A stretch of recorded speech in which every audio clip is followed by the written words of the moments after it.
Good evening, everyone, and welcome to Bordertown Strange. I'm Pam. This is my co-host, Jess. And Hello. we have Enzo, Cyril, and Mark Bannon with us tonight. Always Hello. favorites. Woohoo! Thank you guys so much for hanging out with us. So tonight's episode is all about, well, actually, it's the beginning of our deep dive into Strange Kentucky. And the main focus of tonight will be on the Mammoth Cave system and Kelly Hopkinsville goblins. So that's what you need to get ready for. We've got all kinds of goodies. We were talking backstage. I'm super excited about this show. So we'll have fun stuff to share with everybody. Before we get started, Jess, do you have any housekeeping? Yep, just the usual. If you're hanging out on YouTube right now, or if you're hanging out on Facebook watching us live, take a really quick second to hit all those thumbs ups and bells and buttons and likes and shares and all that good stuff. We would so much appreciate it. Also, remember to send us in your favorite show ideas, your favorite topics, or even your personal stories. We would love to hear them and we'd love to give you a shout out on the page. We also want to remind everybody that we have Bordertown Paracon coming up August 8th. If you want more information about that, please hop in on our website, Bordertown Paranormal, or www.bordertownparanormal.com. You can also find links to all of our stuff on there, including this show. Yeah, and all the fun stuff going on there. Go check that out. And I think that's about it, except for I wanted to give Pam a shout out. We missed her birthday last week. It fell in between shows.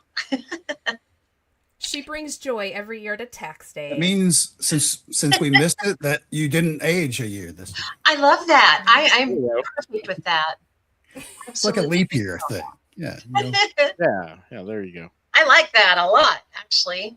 So that means I'm only, what, 20 something? What, again? Yeah. Oh. So, as Pam said, we're going to do Kentucky. So, I'm going to give everybody a heads up. There is definitely going to be a part 2. So, here in 2 weeks, you're going to see part 2 because Kentucky is a weird, strange little place. As you can see, we brought a local Kentuckian with us. And he's about as weird as you get. Whiskey, I'm ready to go. Oh, he's set. Yeah, nice. I have a real cork. Yeah. So just to give everybody at home a good idea of what we're looking at here, I was telling everybody backstage, ooh, that was like a real cork. That was a real cork. In order to start the research on this, because I knew there was going to be a lot, I hit a whole bunch of my notebooks and I started tagging everything that had to do with Kentucky. And it got to be too much. And I have... Oh my God, look at this. all the red. It's all the blue. All the red, the blue, they're all Kentucky. This is going to be so much bigger than Strange Michigan, guys. Just a heads up. We're going to, like Pam said, we're going to hit the cave system today. We're going to hit Kelly Hopkinsville. If we happen to go past that, we're going to hit the weeds. Because Kentucky has so much more than just a few ghost stories and a couple cryptids. We've got not only the huge cave system, but we also have every kind of cryptid you can think of. And some you can't. Hello. Enzo was just talking about one backstage that's going to be very interesting to hear about. We have all sorts of missing 411 and missing time. And we have ghost stories and folklore and meat showers. We'll let Enzo have that one. I think that's one of his favorites. There's some weird stuff for sure. It's insane. We've got obviously it was vultures. Yeah. UFOs, aliens, you name it, they've got it, and then some you've never even thought of. So we're going to dive into this, and I think we all agreed we may or may not be able to get this all shoved in just to 2 episodes. So it may be a reoccurring thing that we hit back on every once in a while and just pull up a new section of Strange Kentucky because, oh my goodness. There's so much. Yeah. And if you guys noticed when Jess picked up the notebook, she had the wide-eyed look. Yeah. Yeah. This whole day into that. I had to create an index because I knew I couldn't keep track of what all was in every notebook, even with the tabs. There's too many tabs, so I made an index and I labeled You each need one of my tabs for your notebooks. tabs. Right Tabs there, first. see? Yep. I got I a few created an index. myself, so yeah. Fun. Oh, sheesh. Oops. What I'll be was right that? back. What the hell was that? I may have had a note of A notalange? A A notebook. notebookalange. Got a failure. We have a notebook failure. So before we move on, and while Jess is taking care of all of that, I do want to let everybody know we did secure BordertownStrange.com as well. And right now it's just linked directly back to our show notes page on BordertownParanormal.com. So yeah, if you guys get a chance, go show us some love on there. Tell us what you think of the website. Let's see what we got over here. Ian said whiskey and fried chicken. I'm already exhausted all my Kentucky knowledge. You got the big two. That's awesome. Oh, and bourbon is also from Kentucky. Yes, that's true. Mm-hmm. Which is different from whiskey. It is. And hey to everybody in the chat. It's good to see everyone.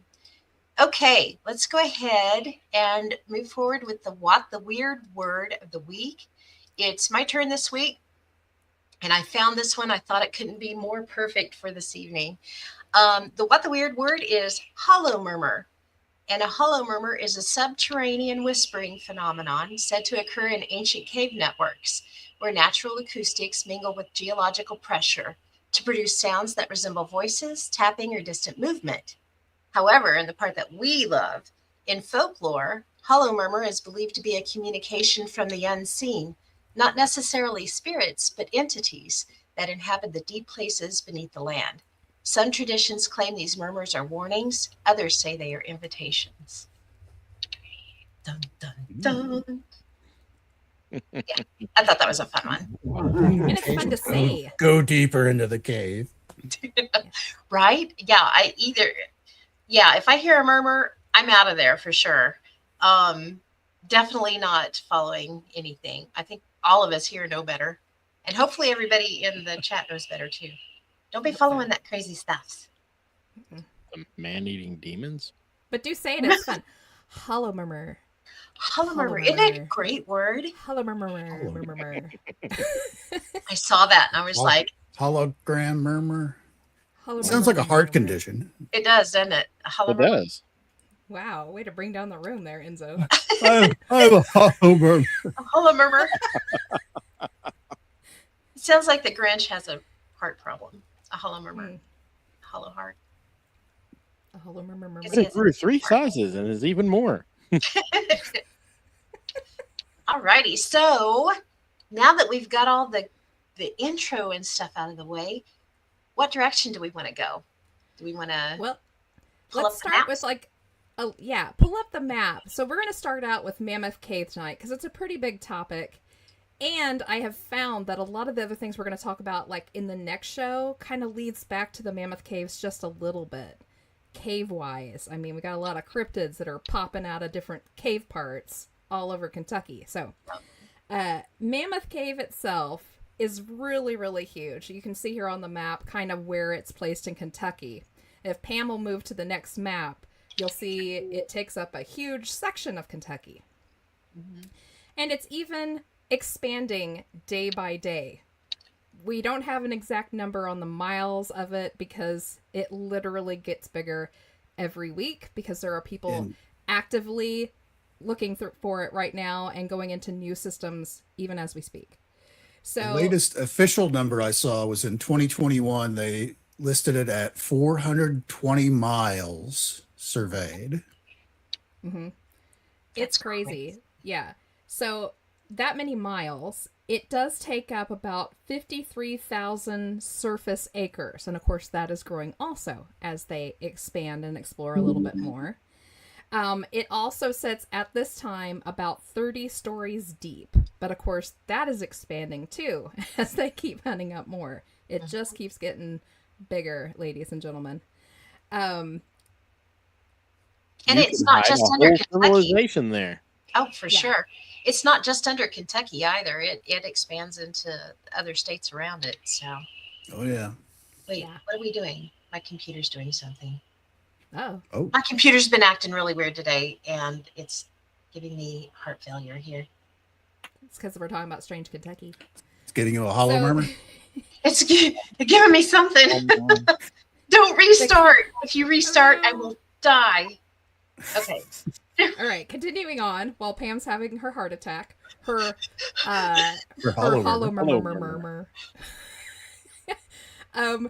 The cave system itself and the land above it became, well, most of the land above it, not all of it because it's so huge, became an authorized national state park in 1926 and was actually fully established in 1941. However, the cave system was being viewed and toured long before that. Did you want to talk about that a little bit, Pam? Yeah, absolutely. Let me bring up my little thing here. Here, let me stop sharing for a second so I don't skip you through all the other deals, and we'll just show some of those real quick. Okay.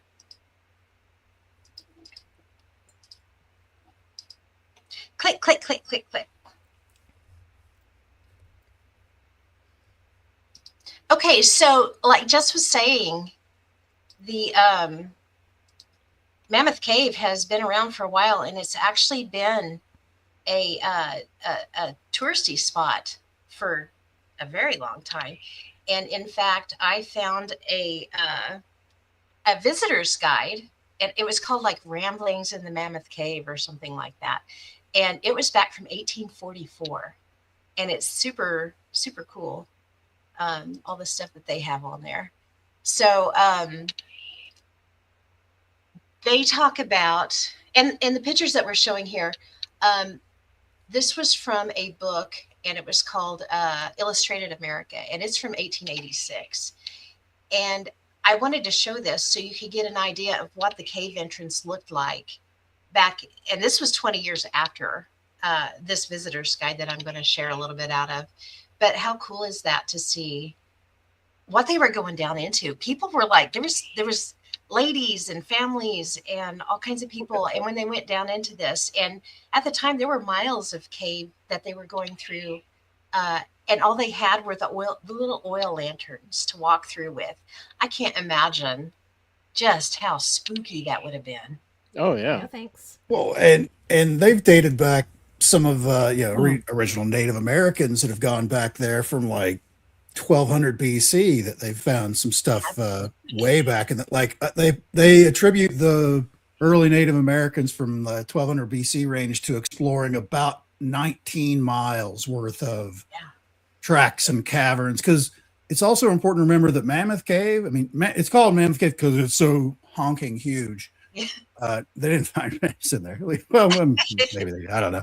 But some of those larger cavern areas are like football field size. Yeah, they're ginormous. Right. I've got a note here that says 5,000 years. Mm-hmm. Yeah. So They said there's one ballroom inside of there that you actually tour where the ceiling is so high you can't see the top of it.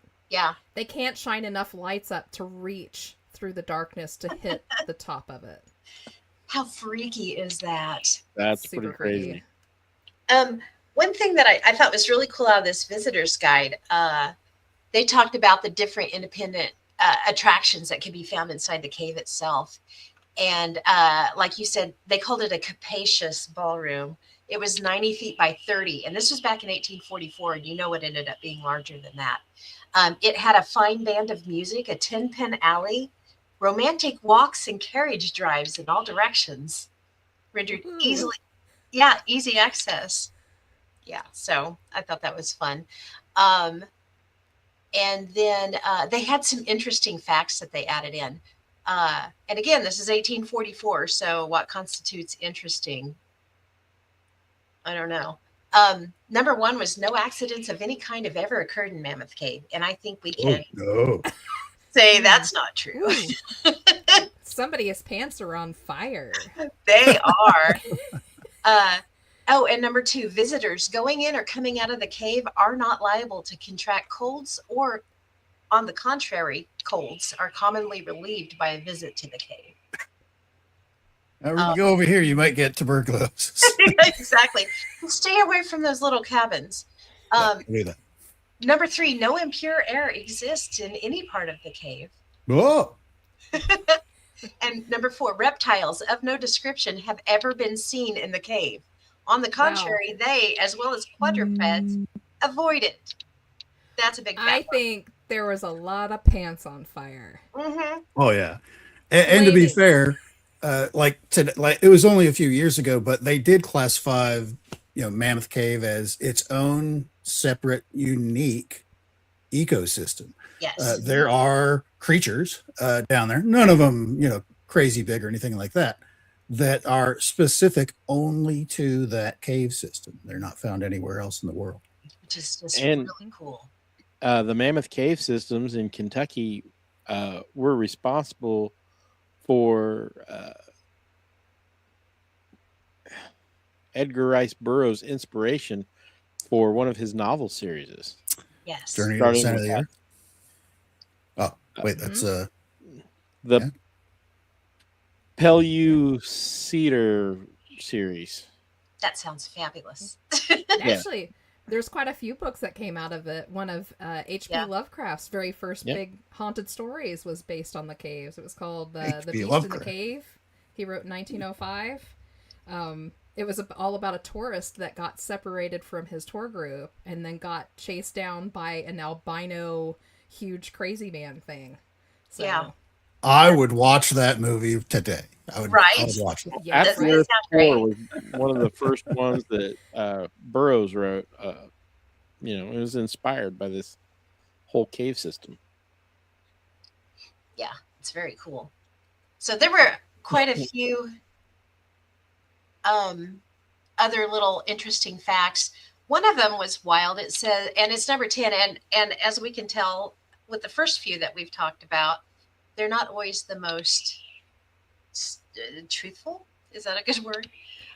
Yeah. But the last one is no sound, not even the loudest peal of thunder, is heard 1/4 of a mile inside the cave. I don't know if that's true or not. Could be. That sounds do about they right. mean like It's pretty deep. exterior sounds or The Yeah. Earth makes sounds? good sound Okay. in there. Yeah. So could be. It You also won't- a quarter mile in, you won't hear the cannon fire from us trying to seal the entrance. it did say there at the time, and again, 1844, there are 226 avenues in the cave, 47 domes, 8 cataracts, and 23 pits. And I know there's well Way more. more than Oh that. yeah. Well, when it became a national park in 1941, they still had only mapped about 40 miles Yeah. of it Yep. at that time. So So yeah, certainly they more. they didn't have near 40 miles back at this point either. And another one I thought was interesting was decomposition and consequent putrefaction are unobservable in all parts of the cave. So, which actually Pretty much true. probably is true because there was a lot of saltpeter. There was a lot of, I don't want to say chemicals, but natural chemicals, I guess. Would that be a good word? They mined saltpeter there for the did. War of 1812. Yes, they did. So, yeah. And they talk about in this little visitors thing, it talks about walking over the ruins of the old saltpeter mining equipment and things. I think I have a But picture of I this. love, how flowery things were when they wrote about them, and this was great. It says the cave is about 200 yards from the hotel, and you proceed to it down a lovely and romantic dell, rendered umbrageous by a forest of trees and grapevines, and passing by the ruins of saltpeter furnaces and large mounds of ashes. You turn abruptly to the right and behold the mouth of the great cavern, and as suddenly feel the coldness of its air. It is an appalling spectacle. How dark, how dismal, how dreary. Descending some 30 feet down rather rude steps of stone, you are fairly under the arch of this netherworld. Before you, in looking outwards, is seen a small stream of water falling from the face of the crowning rock. with a wild, faltering sound upon the ruins below, and disappearing in a deep, and behind you, all is gloom and darkness. Dun, dun, Ooh. dun. Rude steps and netherworlds. Right? Very They had creepy. the best words. But if you look at the picture here, you can see the entrance, and you can see the waterfall that goes right over the entrance of it. Yeah. Enzo's showing a picture too. Oh, This is sorry. actually one of the tubs that they use to separate out some of that saltpeter that we talked about, because Leaching saltpeter is fat. used in the manufacture of gunpowder, amongst other things. But for the War of 1812 and even the Civil War after that, it was actually pretty handy thing, because a lot of these minerals are very accessible, because they found, like, even some of those 1200 BC artifacts that they found where they were using mussel shells to carve out things like saltpeter and Gypsum, gypsum, and a lot of other things like that, to use Mirabolite. I don't know what it is. and it's amazing. There's an amazing amount of just stuff that literally is just embedded in the walls that you just need to scrape out, and you've got it. That's so cool.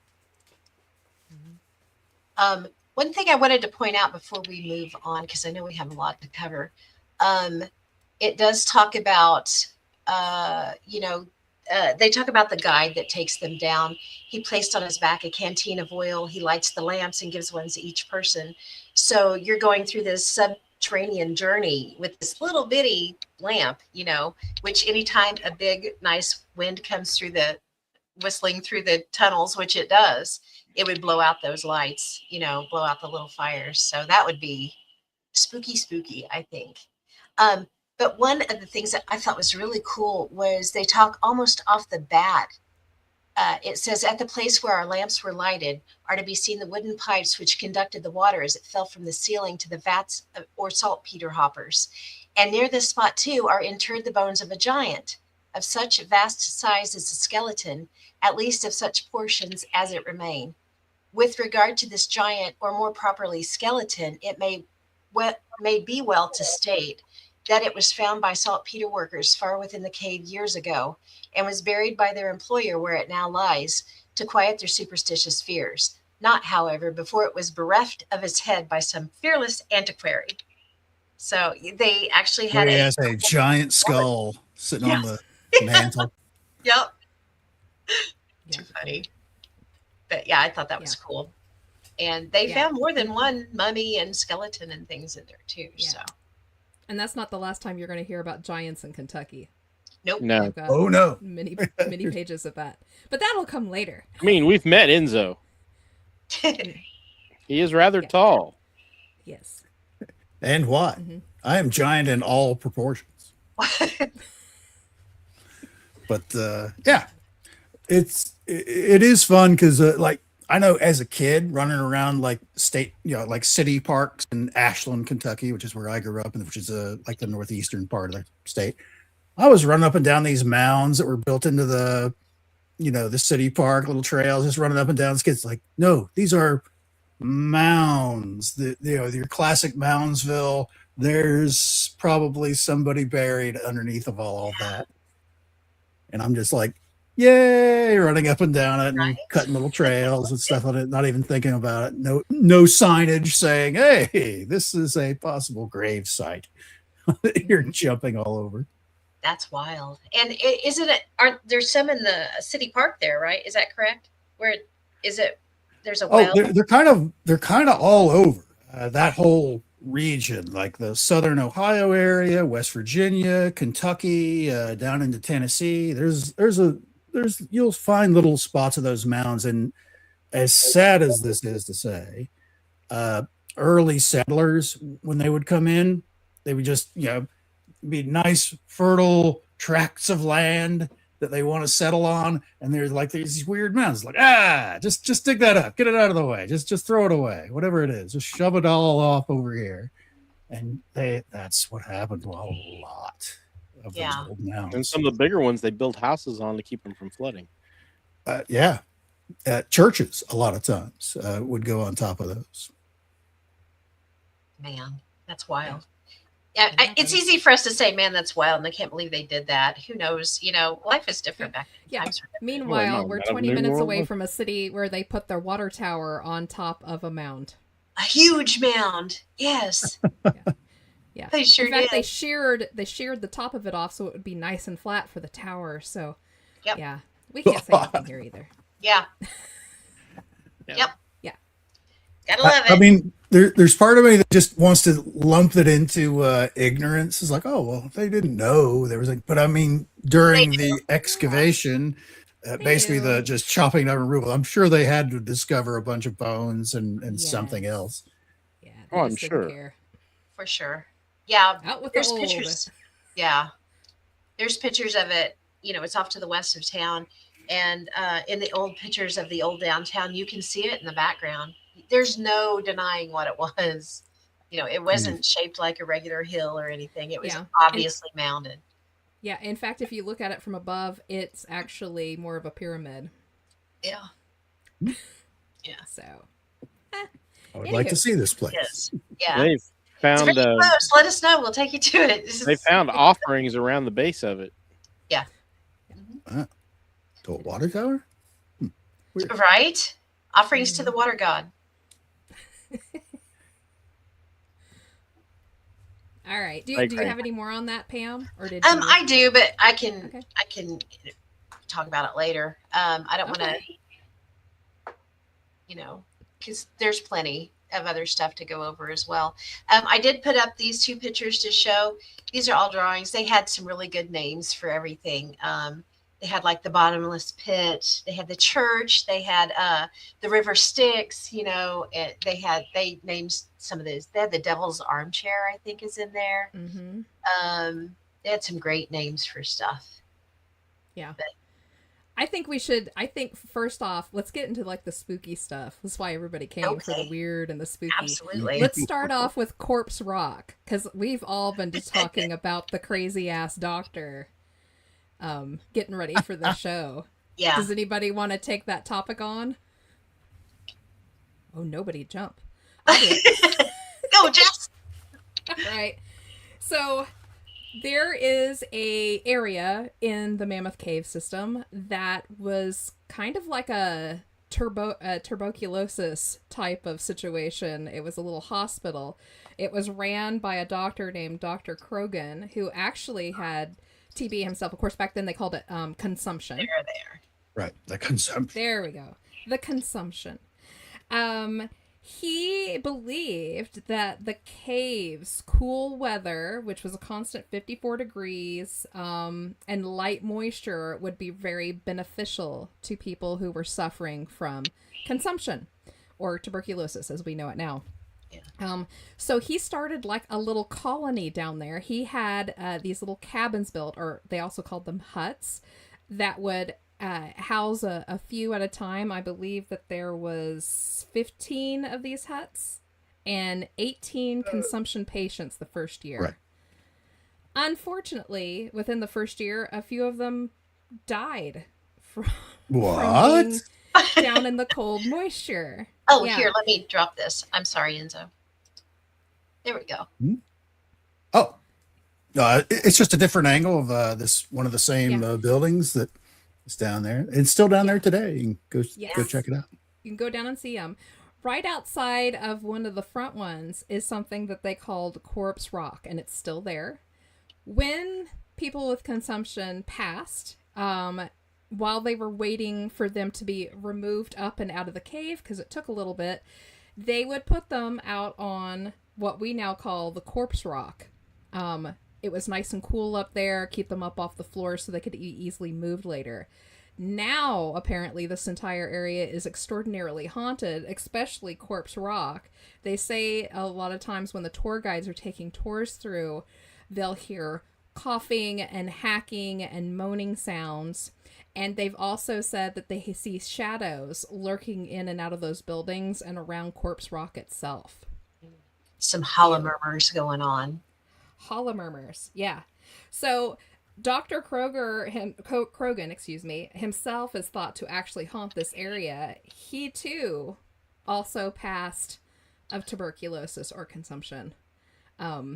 He actually, I was telling them backstage, I did a little bit extra work on him because I was kind of interested in his backstory. He apparently thought he was even better than his patients, and he had himself his own quarters built in another part of the cave that was a bit lower and actually had a cooler area to it because it had a lot more moisture coming in from an outside area. And I'm pretty sure that's what got him. He was actually living in even worse conditions and dealing with them. So. Cool, moist conditions is actually the exact opposite that you want to do with tuberculosis. You kind of want dry and warm conditions for that. For sure. Not that, and that's still, you're talking just fractions of a percent of a better life that you would lead with that. So it didn't help. That's but why he was convinced. Tombstone. he was convinced that everything was going great because after a while, he based all of this on because even at the first discovery of this place of Mammoth Caves, tourism was a big thing. People came from all over to check this place out because it was so amazing and just gigantic and would seem to go on forever. And a lot of people reported kind of energized and feeling like, better about themselves, health-wise and things like that after being in the caves. And that's all he was basing his idea that TB cases would be better off trying it out down there. And to be fair, I mean, at the time with no cure and not much of not a lot of research done with tuberculosis as far as, cure-alls, you would take any chance that came along. Oh, if I got to go down in the middle, hundreds of feet underground, miles back into some mystery cave that's, gazillion years old, I will take it, kind of a thing. So, this doctor, I feel, was kind of leading a lot of these people along. But to be fair, he had TB too. So he had a little bit of interest in people getting better. And there was a point where he thought it was going so great. He was thinking about some of those larger areas, like Pam mentioned, where he had secluded himself to a much more open area further back into the caves than where, this thing was, where the regular patients were. He was thinking of possibly opening up like a big hotel specifically for tuberculosis patients to come and get better by just spending a few weeks down under the ground and breathing in the cold, damp air. And we were discussing backstage, it reminds us of another story very close to this. Except I don't think this guy was quite as flim-flammy. Yeah. Not Crescent. quite. Crescent Hotel. Yeah, the doctor at the Crescent, he was a shyster for sure. Yeah, he was a flim-flammer. Yeah. Well, he went the extra yard to say over live radio with constant around-the-clock commercials saying, "Hey, everybody, I have the cure for cancer." Mm-hmm. What? Well, sign me up, buddy. Yeah. And a lot of people did. If y'all and at a home lot of people died. Yeah. Look up Crescent Hotel, Eureka Springs, Arkansas. You will not be sorry. One day we'll do a full thing on it too. We need to have, I bet Sean would come on. Sean Fitzgibbon. He did this book. Yep. And he did research on it. And it's not just a regular book. It is a graphic novel. And although I'm doing like weird green screen stuff, it's a graphic novel that tells the entire story because he got into like a cache of original letters from the people that ran the hotel when it changed hands. This new guy came over post World War II and bought up like a local radio station and started transmitting out to the world. I have the cure for cancer. If you spend the night, a couple of weeks at the Crescent Hotel, you'll be cured. Yep. And he was like injecting people's like skulls and stuff with like who knows what. And of course, none of that worked. None of that worked. So No. people died in horrific pain over prolonged periods of time, which is why the Crescent Hotel is probably pretty damn haunted right now. Yeah. Yeah. In fact, if you go back and watch our last show, we showed a couple pictures from the cold holding area in the basement where they used to put the bodies while they were waiting for them to get shipped back out. So go back and check that out. I'm feeling like there might be a group trip with some videography involved. That would be fun. Yeah. Just to do Maybe do a mini documentary for the shows. that would be really cool. Could put it up on all the YouTube channels that we have. I like that. Awesome. I like it a lot. I do. Before we move on, I did have one other part to the older stuff out of that visitor's guide I wanted to talk about.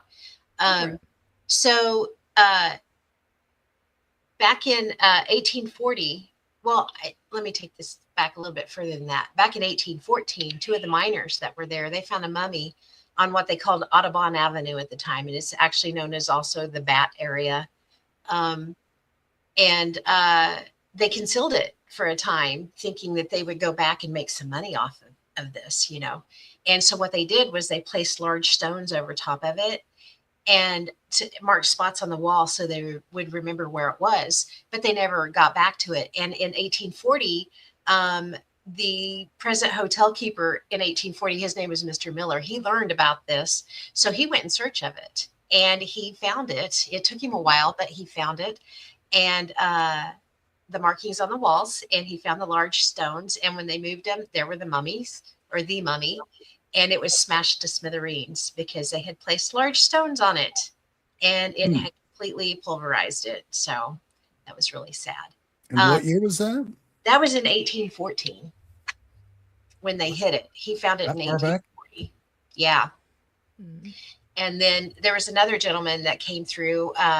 He visited the cave in 1813. And when he was digging in the saltpeter earth in one of the short caves, there was a flat rock that they found. And below it was, they called it a surface of earth into the cave. And basically it was a built down room, like a crypt. And there was a female mummy in there. And her hands were kind of tied together, but it looked more like it was to keep them in place once she was put in this area. She had very short hair, and she was covered in very fine skins and things like that that didn't have much hair on them.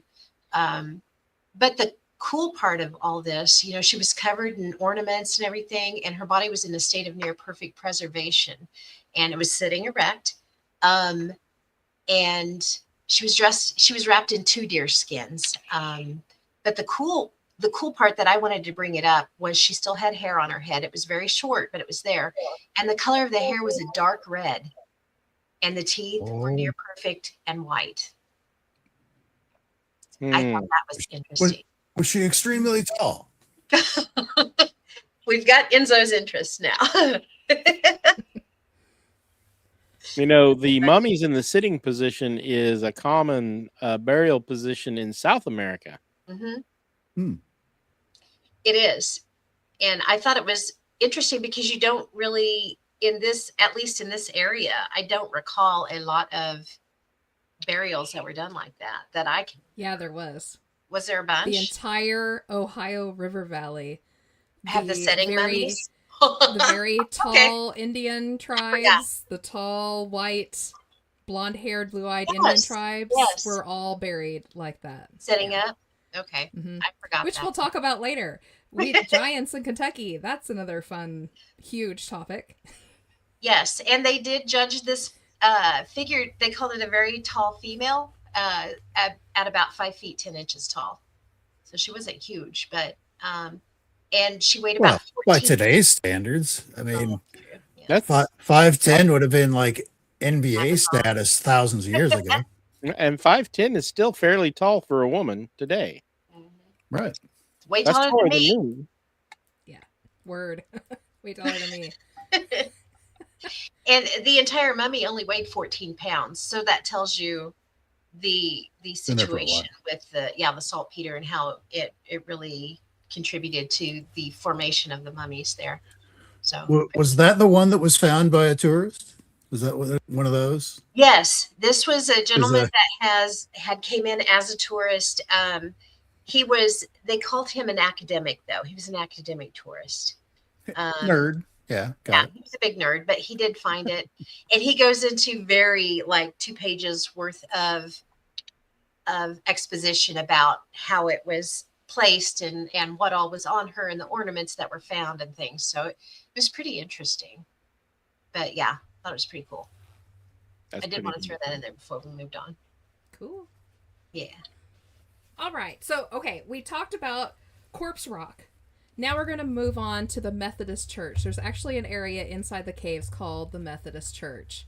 And it's actually an area where the miners would go and have their own little church services. However, the area is now regarded as one of the most haunted places in the entire cave system. It's one of the regular stop-offs for the tour guides because they know that they're most likely going to get at least a little bit of activity to kind of spook their tourists with just a little bit. This area is known for whispers, people getting touched, shadow people like crazy, and full-on apparitions that people assume are actually real people on their tour before they disappear.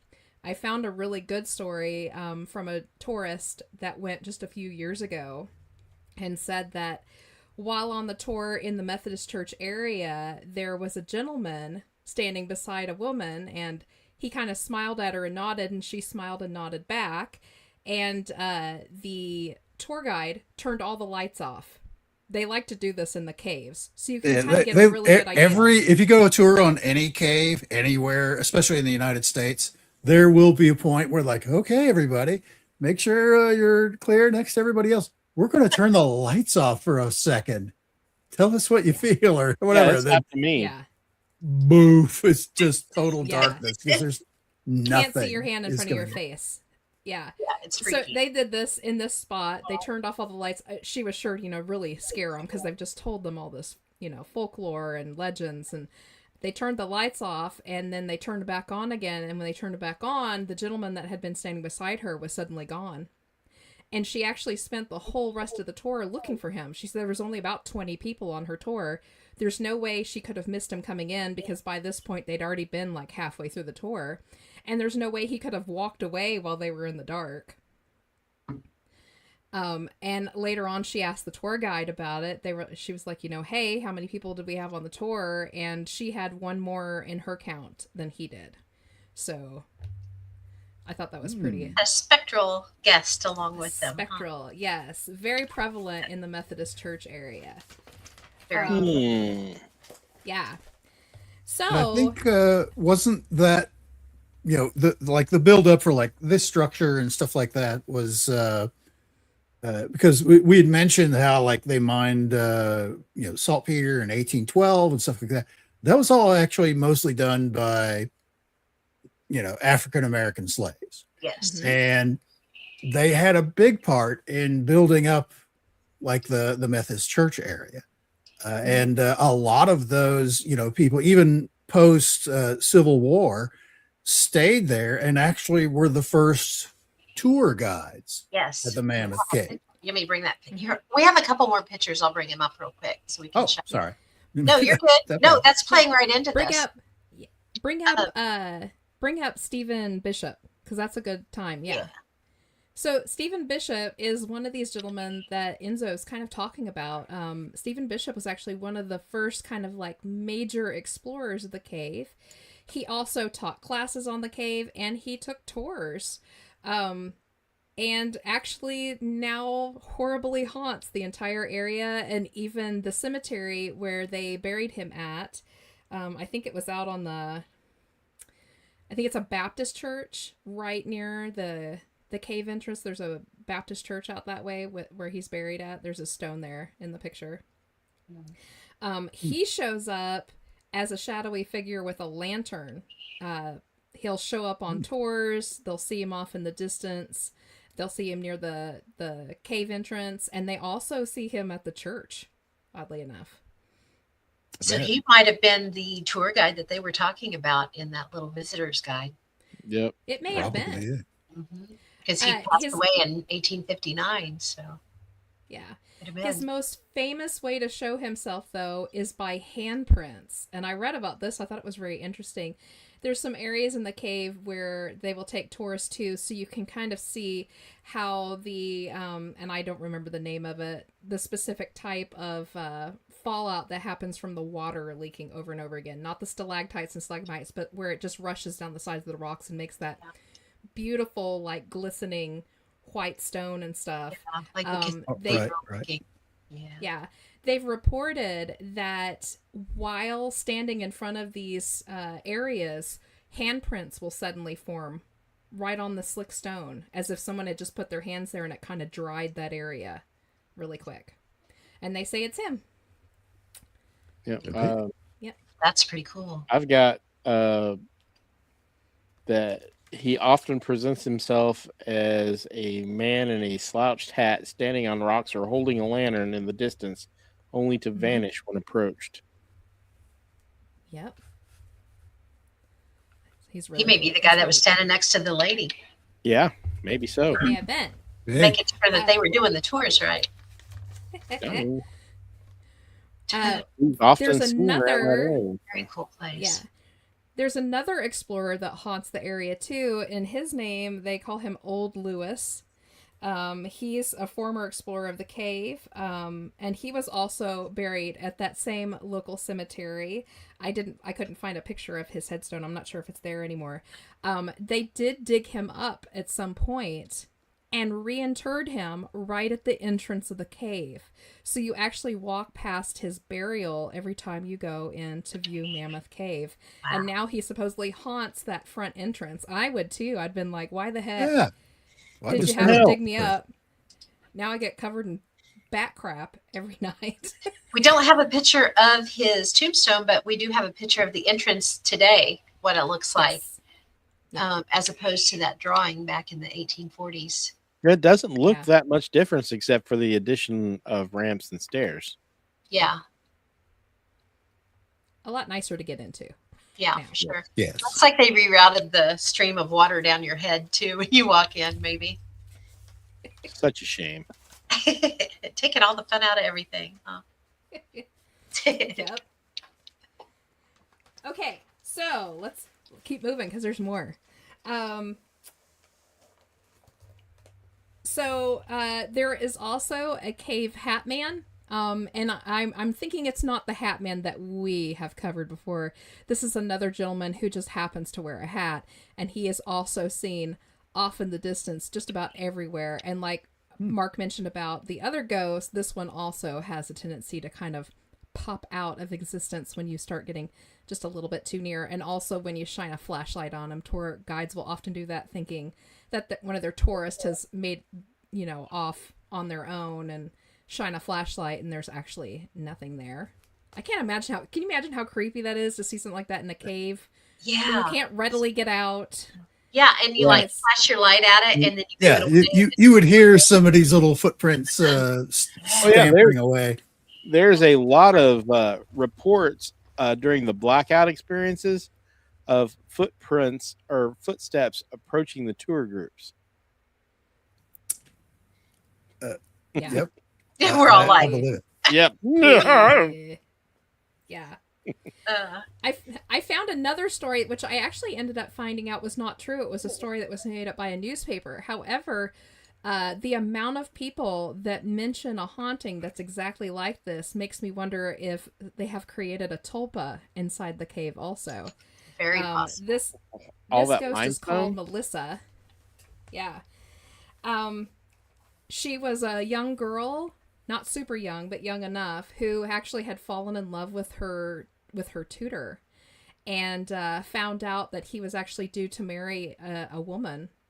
Got very upset, and kind of in the passion of it, she took him down into the caves, went running on purpose to have him follow her, got him good and lost, and then she made her way back out. And after about a day or so, she started feeling terrible about what she'd done and had decided to go back in. And in her route to go find him, he had gotten so lost himself, she got herself lost, and they both died. Later on, it came out that it was a story published by a local newspaper back in the early 1900s to try to, give some people a scare during Halloween time. However, without having heard this story, there have been an extraordinary amount of accounts of people talking about hearing a man screaming for Melissa, help me, can't find my way out, and also hearing a young woman screaming that she can't get out either, and feeling touched, and all in this supposed area where it was happening at deep in the cave system. So perhaps a tulpa was created, or maybe the story was actually based on a little bit of truthfulness. I don't know. Yeah, Maybe so. Yep. Do you guys have anything about Floyd Collins? I was actually going to get started on that. Do you want to talk about Floyd Collins? Go ahead. Well, I mean, supposedly, he died, and they tried to. He got trapped, and they tried to rescue him. And he died after 2 weeks. But they say he goes and tries to help people who are lost in the cave. Now, there's a lot more. that's wild. It was actually we know now that the section he was in is of course a part of Mammoth Cave system, but at the time they didn't realize that. It was the case like that for a very long time. They thought that side of Kentucky was just pocked with cave systems. What they didn't realize it was all one cave system. It's just about Right. 1,000 I mean, openings. technically, sure, it is. A lot of different cave. It's a lot of different cave entrances. Yes. But once you start digging into them, they all interconnect. They're all connected, as we say. Yeah. I went through one of my books. It's the Lost Cities of North and Central America, and it was talking about Mammoth Cave in there. And it says that the Mammoth Caves are believed by some to be part of a vast subterranean system that exists all around the world. And I don't know if I disagree with that. I mean, Maybe. look how huge it is. Yeah. For this map I have here is it's the actual cave lines and all that stuff, and this is that large area that we saw on the big map. But this is where the actual. Get over here where you can see my. Can you see my mouse? Yes. Yeah. But like Crystal Caves, this is the gentleman that we're about to start talking about. This is where his cave system that he kind of had laid claim to. The main Mammoth Caves are down here towards the center, and each there's a little E here, and here. Those are the entrances to the main Mammoth Cave region. There are other entrances. Every name that you see here, these aren't towns. These are the names of the cave system, basically the cave entrances around that region. But when you look at these dark lines, they're all interconnected. They all connect to each other. They're all a giant network that all reach out all over the place underground. It's all connected. Yeah, and I would imagine that there is a lot in between all these that we're just not seeing. Right. This is where they talk about the 400 plus miles worth of stuff, because you can see here we've got our 1 kilometer and miles a little bit bigger than that. So you can see if you were to start tracking all of these lines together, you're going to come up with close to 500 miles worth of stuff underground. And it's also important. We're just looking straight down. A lot of this stuff. There's some of these cave entrances. I can't remember which one it is. Colossal bed quilt. There's some where they have giant staircases because the entrance goes straight down, like almost 300 feet. And they built this intricate staircase thing where tourists can wind their way down to the bottom of this cave and then start the tour. So you've got, spread out, east, west, north, south, plus, down into the earth here for a lot of this stuff. So Pitfalls and there's a And speaking of lot that, of stuff. Yeah, when we're going to talk a little bit about missing people, the whole area is riddled with little mini entrances, fallout areas where the ground just fell away. People, Sinkholes. Yeah. sinkholes, Yeah. Look people at that. just fall in sometimes. They give you fair warning if you go off the hiking trails in the area. This is one of those. It's basically a vertical shaft that opens up to the outside, and they have built these stairs where it's multiple landings just to get down to the bottom of it. Yeah, That it's makes me crazy. think of Marvel Cave in Branson, Yeah, at Yeah. Silver Dollar City. Yeah, it's like that. I don't think it's quite that deep, but pretty deep. it's pretty much a Big I enough to can do float it a in hot air English. balloon in. yeah. So, okay, Floyd Collins, like Mark said, he was making his way into the sand cave. Rock fell on him while he was in a very narrow area. He was kind of shimmying through. Rock came down, fell on his left leg, pinned him. The only thing he got lucky with was he had been smart and he had told his friends where he was going that day, and he didn't come back home. And some of his friends got a little worried, went out there, they saw his coat at the entrance and was like, he's definitely still in there. One of the couples had a 10-year-old boy, and they sent him down in to shimmy through some of those areas. The 10-year-old boy found him, but where he was at, they couldn't reach him with any kind of rescue equipment to even get that rock off of him. And they spent the next couple of weeks desperately trying to figure out ways to get him out. They dug side shafts and shafts from above to try to get down to him. And at one point, about a weekend, they had a flash flood come through, and that took out their way to get him food and blankets. So And it was very much... It's possible even some of those emergency shaft things they were doing kind of loosened up a lot of stuff, because there was a lot of rock fall too, where basically he got cut off from everybody. I'm sure there were probably little nooks and crannies where they could have probably yelled at us like, "Are you okay? Yeah. No, my leg is still trapped." That kind of stuff, but they couldn't get to him at It would all. be even worse, Yeah. if they could Yeah. just kind of yell at absolutely. you and they couldn't get Yeah. you. Oh, poor guy. It was To very die by much inches. it was very much a baby Jessica in the well situation. The newspapers and radio and anybody who could get a hold of the information was putting it out. They actually had reporters in tents hanging out near the cave entrance, waiting for the next thing to come through so they could put it in the newspapers and on radio. It was pretty crazy. But like I said, they had that flash flood. They could no longer get him food. They couldn't get him blankets. And he ended up dying of exposure and probably some gangrene and stuff to that leg that had been crushed, I would imagine. For a couple of weeks. Yeah. Hypothermia because he got wet and then they couldn't get him any more blankets. He couldn't get dry. Yep. And like Mark said, 2 weeks after that, he passed. They, however, did not get to his body until 2 months later, because that's how long it took him to get down to him. Yeah.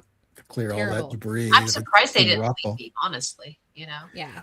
And honestly, because a lot of the research I did, they kind of credited this particular case where of the first media circus kind of a thing, about the morbid media circus, I think is how they phrased it, where somebody's trapped, there's a rescue going on and all this stuff, because people came from all over the country to sit in and to pray. Some people just came to gawk. It was all over the newspaper, over the radio, were constant updates about this guy getting stuck down there. There were so many people that entrepreneurs set up hot dog and hamburger stands outside. They were even selling merch outside of the Crystal Cave entrance where this guy was stuck in, because it had garnered so much attention across the entire country. Yeah. Gotta love the media. Yeah. So Sure. you think this poor guy, you're like, poor Floyd, what a terrible ending. It doesn't stop there. Oh, It gets no. worse.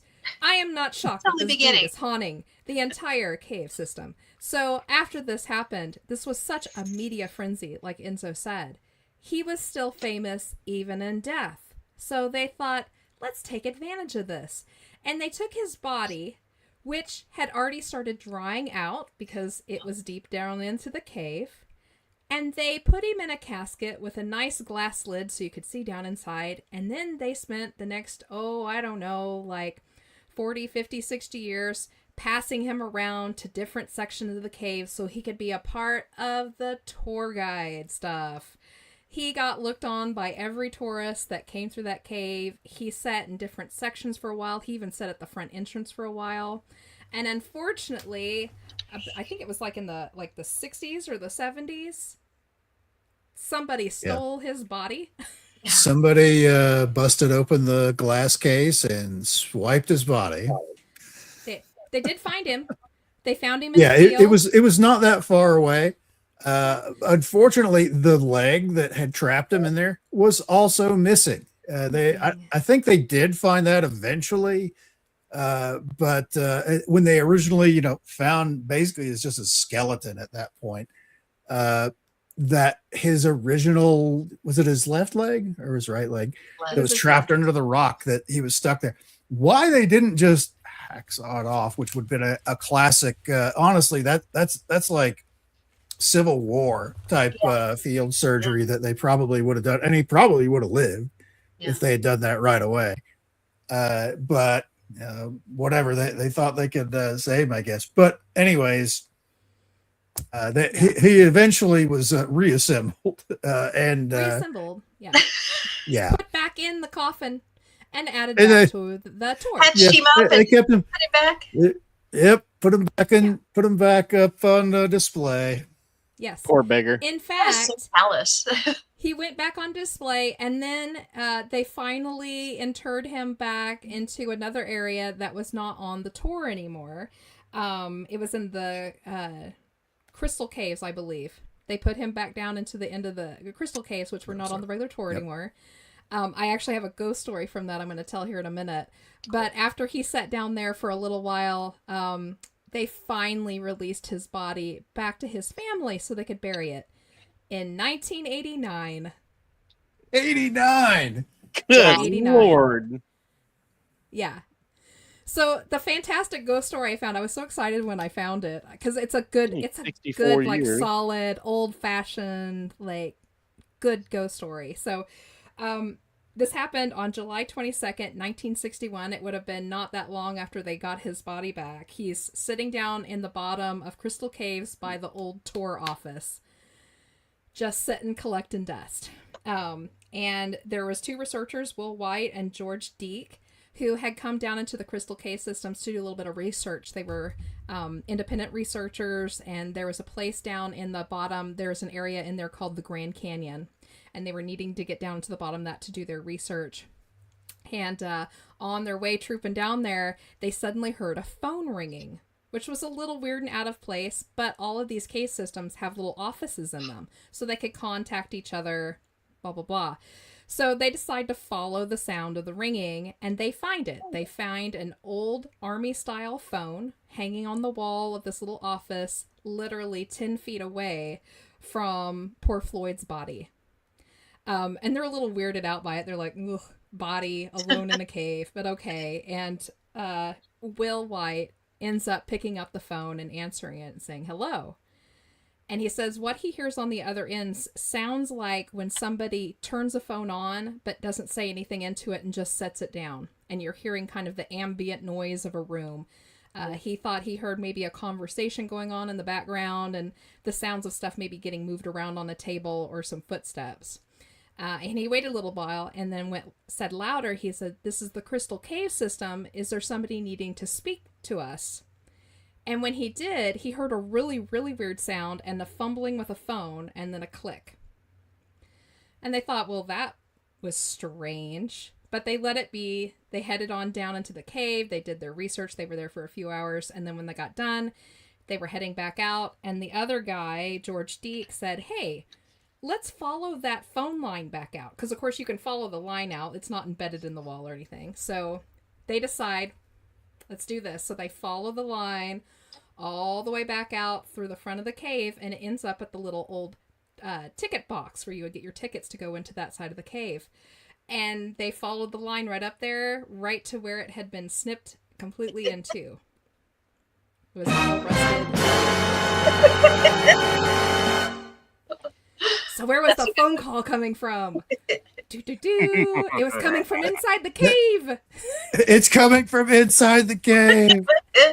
It's a ghost That spot time. actually, that is an old Twilight Zone episode where the phone keeps ringing and the dead person is on the other end and the phone lines had fallen down on top of the grave.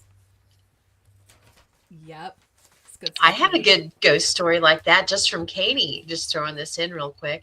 My friend Janie, she had a house in downtown Katy, and I helped her work on it, remodel different rooms and things.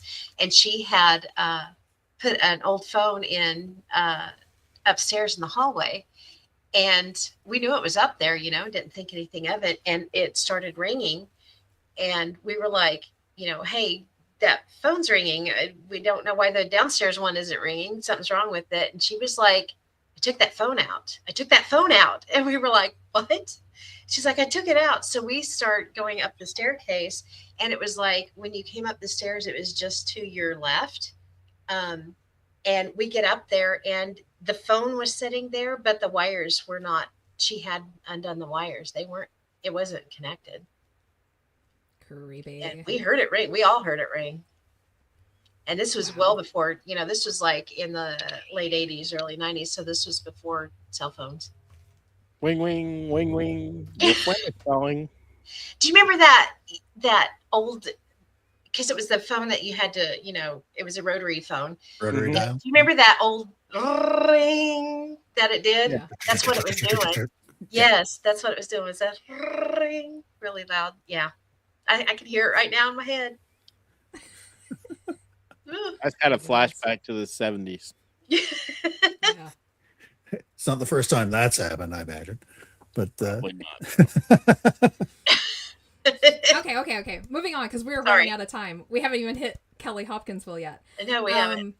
So the pit. This is another area of the cave. This is an area usually just for divers. It's basically a gigantic hole you dive down into, and then it opens up at the bottom. Divers use it to train in for cave experience, and I found an excellent story that happened back in 1992. So a diver was diving off the pit, and he apparently had gotten lost, but quickly made his way up. However, the dive team that was with him had said he had been missing for over an hour. He thought he was only gone for 15 minutes. He'd been gone for an hour. However, when they checked out his scuba equipment in his air, they found out he had only used up 15 minutes of air. Ooh. Yeah. wow. He'd also stated that he had gone very, very far away and had gotten lost and almost thought he wasn't going to be able to make it all the way back. And they took a look at his line, the line out that they use to keep attached to them so they can find their way back through cave systems. It had never unreeled. So according to their equipment, he had been down there for only 15 minutes, although he was sure he was gone for about an hour, and his reel line never got put out. So he basically sat at the bottom of the hole and never It didn't move. But Even though he knew he said moved. did. Yeah, even Yeah. though he knew he moved. That's Yeah. weird. Weird. It's like missing time and Yeah. woo, vortex. Spatial displacement. That's weird. Yeah, That is really, weird. really weird. Yeah. So Yeah, that's I also that amongst just weird stuff about the cave system itself is you mentioned there's deep water in areas. There's actually areas where rivers come in, go into the cave systems, and then come out the other side, and like Yeah. go ahead and like funnel all the way down to like the Gulf of Mexico and stuff like that. It's just Yeah. there's a lot of transient activities for water and everything else underground there. it's crazy. It is. Did you guys find the stories about the crawlers? Ugh. I don't remember a crawler. Yeah, so there's stories about people seeing what they've named the crawlers, and they're basically these dark, well, they're not dark, they're very pasty pale, but they stay off in the distance, so they look kind of dark. They think, or the story behind them is that they were a race of once humans who went into the caves and got trapped and slowly changed and adapted over the years. Their arms and legs stretched and became quadrupedal. Their eyes and heads became very large. Eyes are milky gray. Mouths are very large and teeth sharp. And they have very long fingers and toes and are just pasty pale. And apparently they skirt around up in the rocks. Have been seen by quite a few people. They call them the crawlers because they now walk on their feet and hands both. I mean, it would make sense if something stayed down there and lived down there, that it would be, the milky gray eyes and the. It sounds like Gollum. Yeah, they wouldn't have any melanin. Yeah, Gollum, exactly. Ugh. Yeah. The last one I found that involved the actual cave itself was, and I'm pretty sure this is folklore, but I had to put it in because it's pretty funny. It's called a stone gobbler, and it's a horse-like beast who lives in the caves and eats stones, and it comes to the surface only at night and makes strange eating and braying sounds. People are warned not to shoot at it when they see it. Bullets ricochet off of it because it's so full of stones, and it will fling its head in such a way as to throw the stones back at you that it has just eaten. I thought that was pretty funny. Stone classic. I like that. I heard of Deep that. folklore. That's pretty cool. Yeah. That sounds like a bad. What were the balls? There's the cartoon. Remember, got to collect them all. Pokemon? Yeah, it sounds like a bad Pokemon.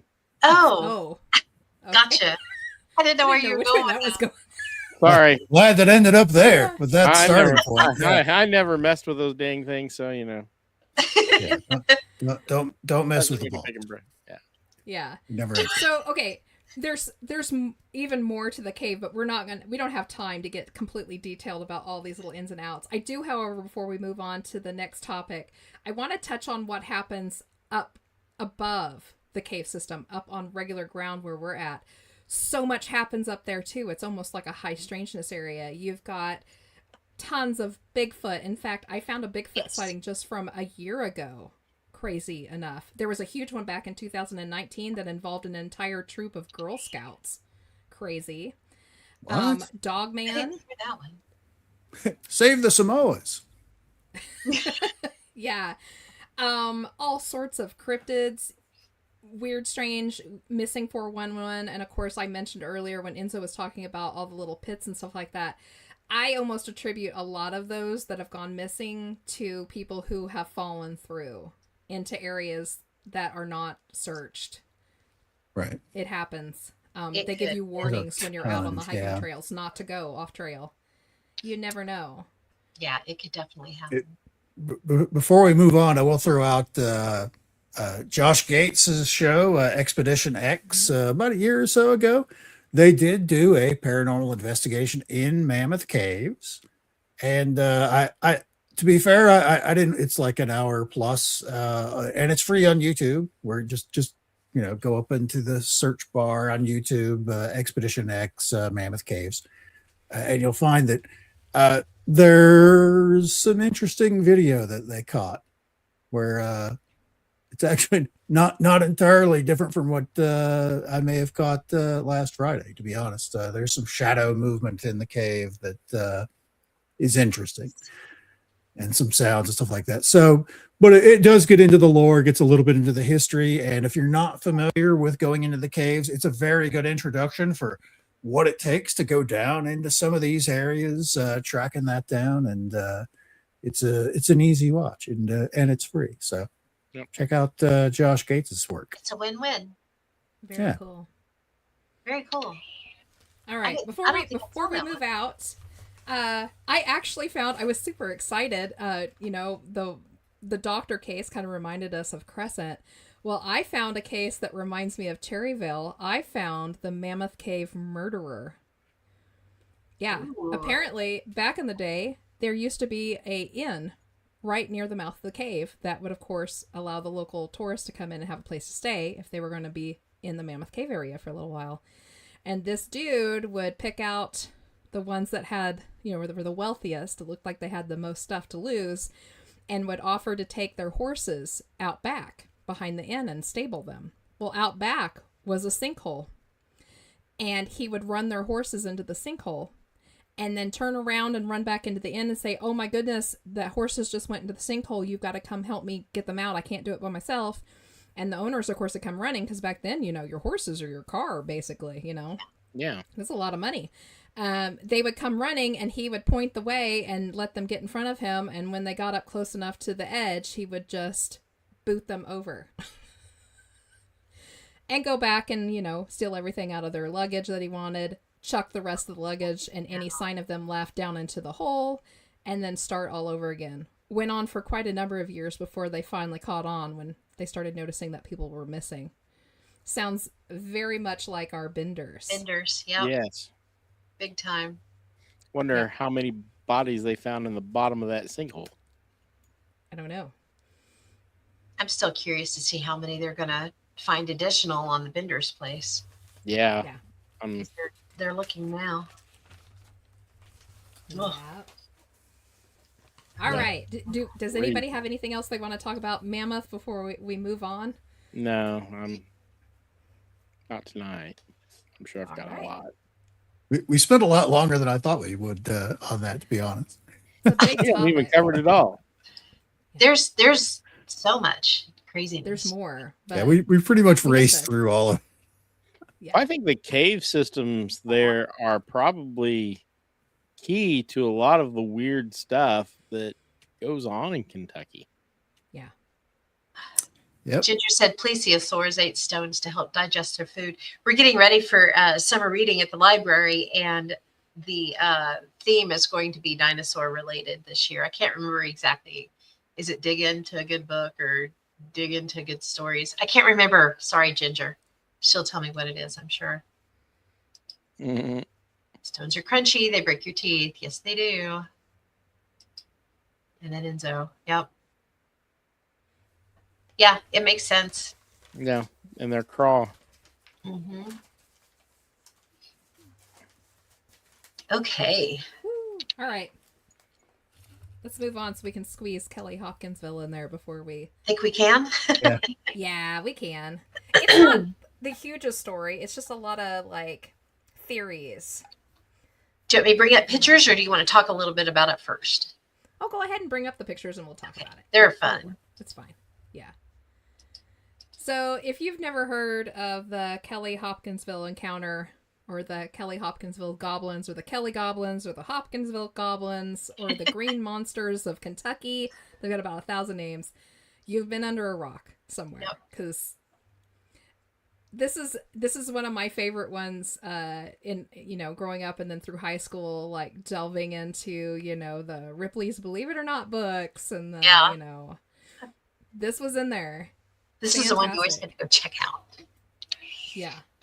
So on Sunday, August 21st, 1955, the Sutton family was at home on their little farm. It was just tucked outside of Kelly, Kentucky. It was a tiny house, 3 rooms. No running water, no telephone, no TV, no radio. It was very basic. However, there was a lot of people there that day. There was a mama who was widowed at the time, all of her kids' wives, and all of their kids all shoved in this area, right? So at 7 p.m., I wrote it all down so I can read it because it's kind of a step-by-step thing, and it unfolds in the craziest way. 7 p.m., the Sutton family friend, Billy Ray Taylor, went to go get water from the backyard well when he saw a really bright, silvery object with an exhaust all the colors of the rainbow. He watched it come silently towards the house, pass over it, stop in midair, and then drop to the ground. He ran inside and reported the incident to his wife and to Lucky Sutton, who was also one of the sons. And his wife, 50-year-old matriarch Glennie Langford, her 2 older sons and their wives, a brother-in-law, and Glennie's 3 younger children who were 12, 10, and 7 at the time. Holy cow, a lot of people. No one believed him, of course. An hour later, the dog started incessantly barking, so Billy and Lucky went out to investigate, and they could see a strange glow coming at them, which ended up being a little tiny, small, strange creature, which is what you're looking at right now. This is what they drew out. They reported that it was about 3.5 feet tall, oversized head, almost perfectly round, arms extending almost to the ground, hands with talons, oversized eyes that glowed yellow, whole body gave an eerie shimmer as if made of silver. Terrified, they both grabbed a 20-gauge shotgun and a .22 rifle and fired at it. It had been walking towards them, hands raised at the time, but when they shot at it, it kind of did a little funky backflip, scrambled back up, and then fled into the darkness. They both ran screaming back into the house, locked all the doors and the windows, and shortly after, one of them popped up in one of the little side windows and was kind of looking in the house at them. They shot at it again through the screen, and this one also did a little backflip and then scurried off into the darkness and disappeared too. So they're scrambling around in the house, trying to get to all the windows to make sure that nothing can get through. And at the time, Billy and Mrs. Langford were together in one of the hallways that faced the front door. And she actually gave a little statement on this one. She said she looked towards the front door and there was one standing right in front of the front door on the front porch. And she said it looked like a 5-gallon gasoline can with a head on top and small legs. And that it was shimmering bright metal like her brand new refrigerator. So there's that. Billy then stepped outside under the porch roof, and everyone inside watched a small claw-like hand reach down from above the roof line and touch his hair. They all screamed and pulled him back inside, and one of the other gentlemen came out and shot above him through the roof of the porch, and then shot again at another creature he'd seen in a nearby tree. That thing they watched actually float down from the branch and then run off into the woods like the other ones had. So they're freaking out. They're seeing them everywhere. They're hearing them scratching on the roof. And finally it all goes quiet at about 11 p.m. and they make the executive decision for everybody to run their butts to the cars. They got in and they drove all the way to Hopkinsville to the sheriff's office to report this. The sheriff is like, oh my gosh, he's not concerned about the little aliens they're reporting. He's concerned that there's a whole bunch of drunk people shooting at each other. So he calls backup. He calls up a lot of his guys. He calls local police from the local military police from Fort Campbell. The local newspaper caught wind of it while he was trying to scrounge everybody up, and they sent a reporter and a photographer out. So there was so many people hit this little tiny farm all at the same time. However, they didn't find any evidence. The only thing they did find, which they didn't count as evidence, was apparently on that porch where they had shot at the one creature from above. They said they saw a little thin, shimmery green fluid, a viscous fluid, smeared on that porch underneath the hole where the bullet had gone through. But they didn't claim it to be anything. They were like, oh, it's just, whatever. That So sounds like, that sounds like evidence. Yeah. They were Kind like, no of. evidence. Yeah. They actually raided the little farmhouse looking for liquor because they were sure they were all hopped up on something. However, they soon came to find out that the place was dry because, the matriarch mama there would not allow liquor or alcohol into her home. So that got put aside. They all just kind of threw their hands up and were like, well, we don't see anything. And they all left. So the family kind of retires in for the night, and at like 2:30 in the morning, the matriarch was woken up because one of them was sitting in her window with its hands against the screen, scratching. Right? Yeah. And it was glowing on top of that. It was like brightening up her room. as it glowed and scratched at her window. She, of course, woke up all the men. They grabbed guns and started shooting up the joint again. Oh my Did not, God. however, go to the cops. They said it went quiet at dawn. Everything just kind of disappeared and went quiet. So the police decide to show back up again, just to double check everything. Again, they say they don't find anything, and it's just ridiculous. However, the newspaper picked it up like crazy and sent it out everywhere. It became so sensationalized through the radios and newspapers, and that curiosity seekers started showing up by the hundreds. They posted no trespassing signs trying to keep them off the property, but to no avail. So finally they decided to give up and make a little bit of money off of it, and they started charging people to come in on the property. I actually wrote it down. I thought it was pretty funny. It was 50 cents to come onto the property. It was $1 if you wanted some information about what had happened. And it was $10 if you wanted to take pictures. Pretty pricey. Amy. Right?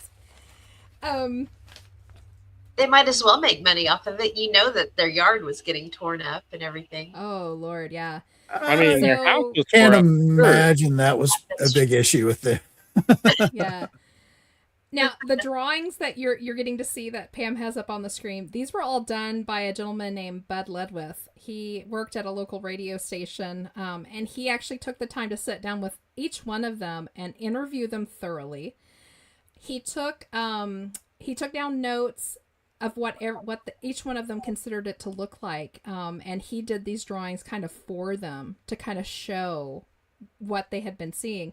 And he actually made remarks about how consistent and specific all of their stories were. There was never a kink in the works when he was doing all these interviews with everyone. He even interviewed the kids.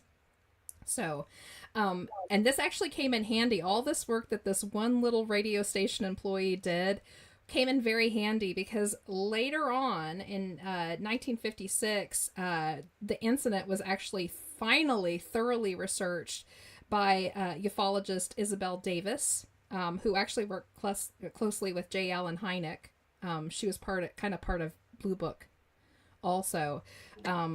She deep dove this thing and actually put an entire published paper together, which you can still find today. It's about 200 pages long, and includes detailed maps, drawings, records, summaries, full accounts, interviews from everybody, including the police and the investigators that showed up there today. She even got a hold of the military police that were there. So if you're interested in the story, her name is Isabel Davis.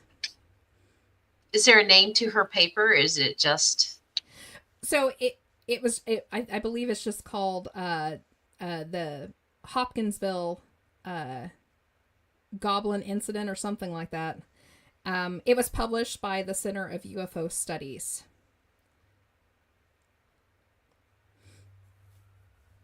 Cool. Yeah.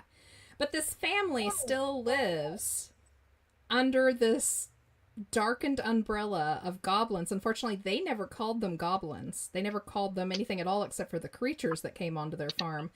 This was tagged by newspapers and radios and sensationalists. Much like the flying saucer thing, it was all the press. That's who came up with the name of goblins. Yeah. In fact, I think they called them green goblins, and they were never even reported to have been green. But now if you look at colorized pictures of these, they're almost always green, even though they were never reported to be green. But these weird little dudes, I just imagining it in my mind as I'm going through the story. I mean, the fact that they were doing cute little backflips and... They also described a very distinctive sound whenever they'd shoot at them. They described it as like shooting into a metal bucket, where it was this like weird hollow ricochet kind of sound when they would hit it. These are some good old boys. They did quite a lot of plinking, I'm sure. I'm sure they hit pretty often. And they probably were a dead shot. And every time they'd hit them, and they'd kind of like, whoa. Out of the way, it was this hollow ricochet kind of sound, which you wouldn't expect from shooting at any kind of varmint of similar size. It's Yeah. true. Unless they were in some It's- kind of spacesuit. Cyborgs. Yeah. It is all very strange. Also, which they don't mention a lot, but the mother later on gave a very good account of what the little UFO looked like. Did you have that picture? Yes. Yep. That was a really good picture. There of that. was a little UFO involved, and this Oh. story kind of reminds me of Delphos just a little bit. Yeah. The little UFO. Now, beyond this one story, this is always the stories that get sensationalized. You never hear anything else, and I think it tends to make this family sound like a bunch of backwoods idiots who maybe got drunk or just wanted a good story to tell and, wanted their 5 minutes of fame. However, what's not reported a whole lot is the fact that when this occurred, there had been other sightings of a UFO that looked very similar to this in the area in the weeks leading up to and the weeks afterwards. And there was also reports of some really weird, strange little tiny creatures people were seeing on their properties. It's just that no one else, got raided enough to escape their home and report it to the authorities. Or So go on they a kinda shooting got- spree. They kind of got kicked in the butt for all their trouble. They did. They really did. One of the craziest ones though, but they've become so famous now. Of course, they have entire conventions named after them. You can find all sorts of merchandise with the little green men on them. And Goblin Con is coming up the end of September this year. yes. Yeah. Some believe that these little creatures are kind of what inspired whatever it was that got the Hellier team Yes. Yeah. on into the Kentucky area, that this was kind of a way to lure them into the space. There's a lot of stories. I'll see if I can't hunt up a couple of them. I know I've got some of them somewhere where in the Kentucky Mammoth Cave area, they say not to hang out near the little areas where there's openings into the caves that are not taken care of properly because little creatures will come out. Yeah. And the mines, the old mine shafts that are Mhm. abandoned, they're everywhere. Like, Yeah. Yeah, lot there's a lot of that. Well, Yeah. honestly, there's a lot of those all over Kentucky, but Yeah. in Tennessee and stuff like that, there are basically open caves going underground with like right in the backyard of where this occurred. And to put it in perspective for what we were talking about earlier, Mammoth Caves is like about 75, 80 miles east northeast of there. Probably, which will actually probably come more into play the next episode. Only about 20 miles to the west of there would be the LBL, the Land Between the Lakes, Yeah. which has a very, very sordid back history about that. And we could probably do a whole show just on the LBL oh, itself. for sure. Yeah. Yeah. Mhm. That's a fascinating place. So much stuff. Yeah. Another interesting point about this story, or I think it's interesting to me, it'll be interesting to you all. I don't know how interesting it will be to maybe the average everyday person who maybe doesn't study this stuff so much.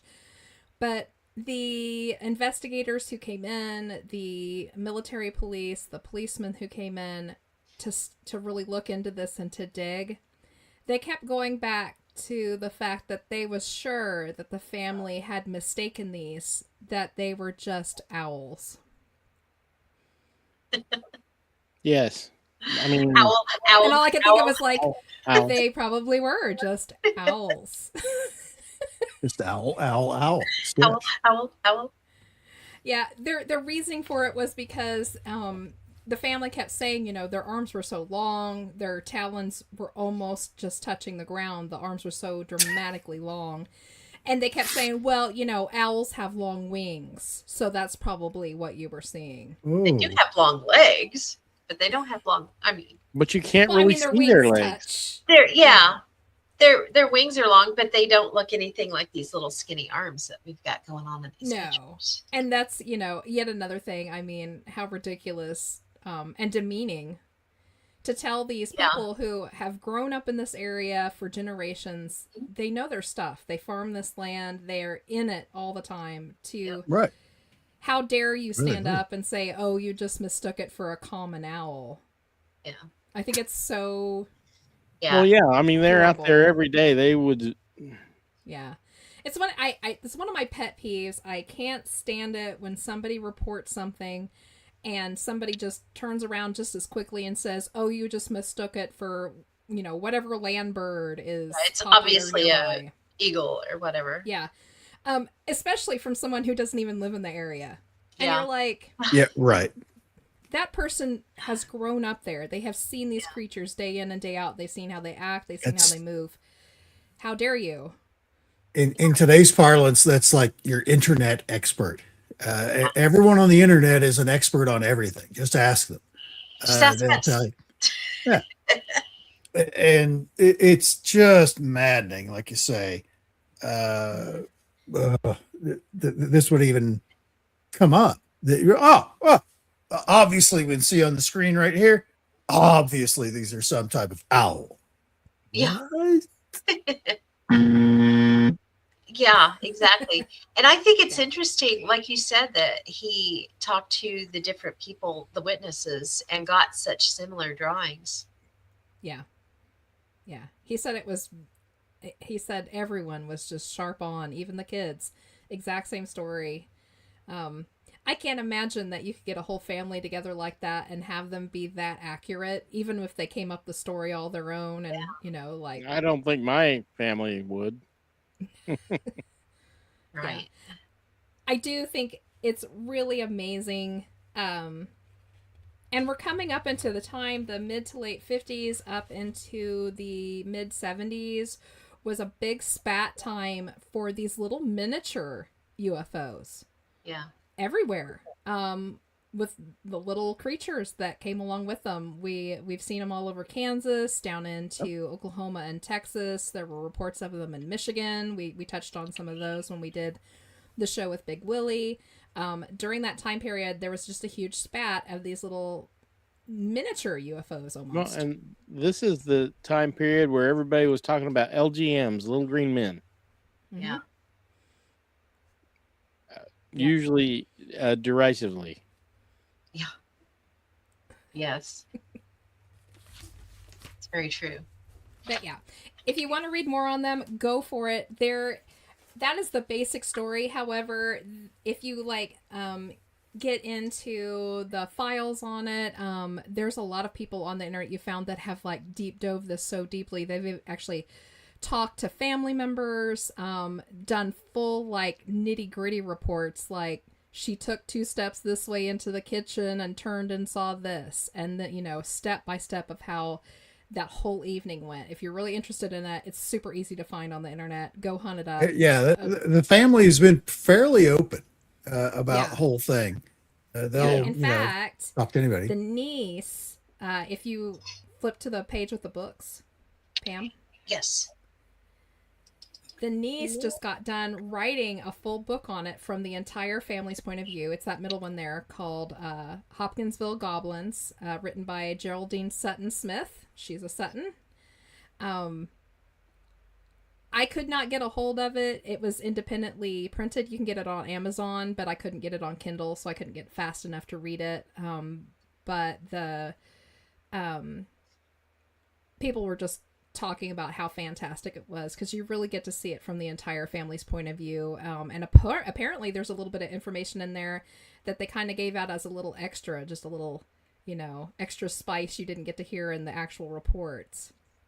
Also on either side of this, if anyone's interested, and of course I'll post these books up on our Facebook page like I always do. Scary Stories of Mammoth Cave was actually written by 2 of the park rangers.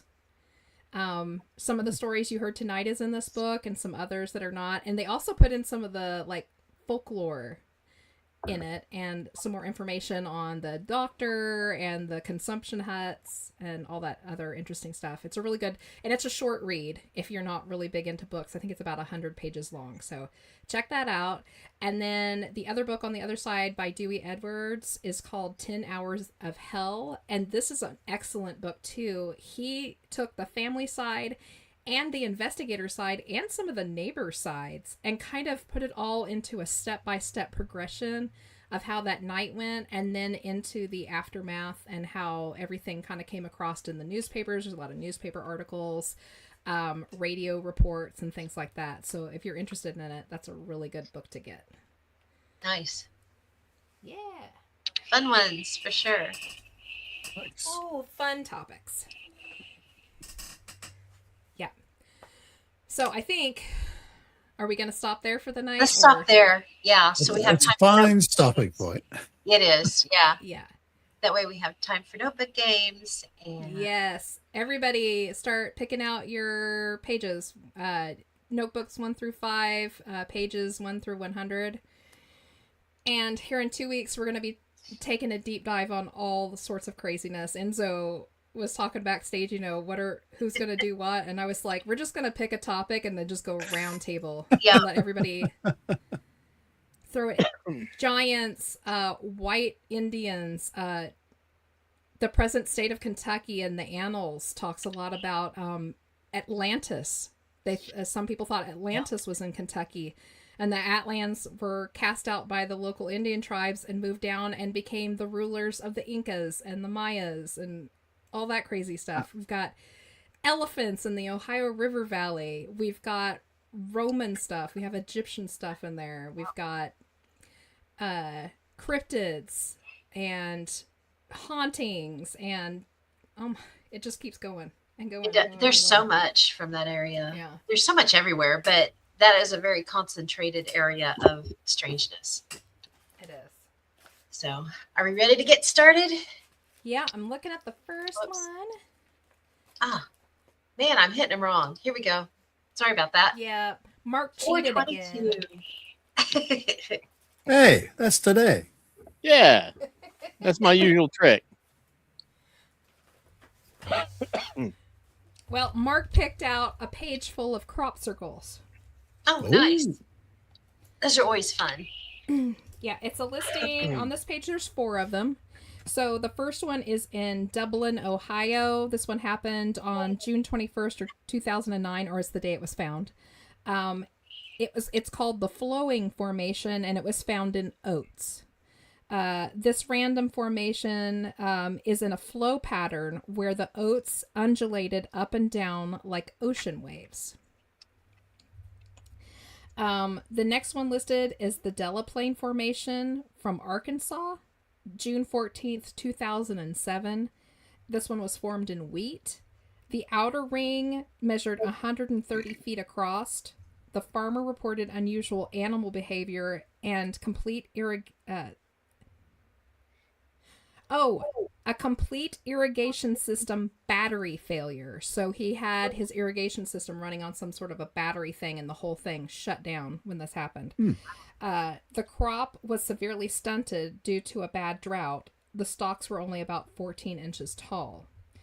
The next formation I have is called the Compass Formation. It happened in Red Bluff, California, May 11th, 2007. This happened in grass. They call it the Thought Bubble Formation. All grass was laid counterclockwise, which is odd. Large expulsion cavities found. Deviations in magnetic north were reported. Compass needles would spin inside the formation. Disorientation was also reported.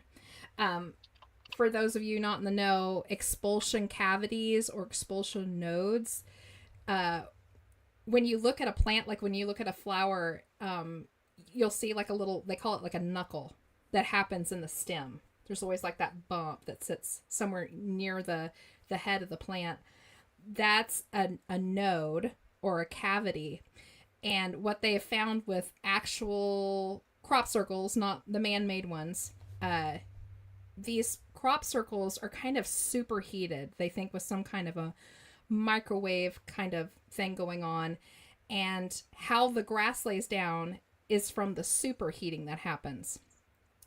New plants that are still very malleable and green, they tend to superheat and they stretch a little bit, and then they gently lay over from the heat and the steam that happens inside the stem.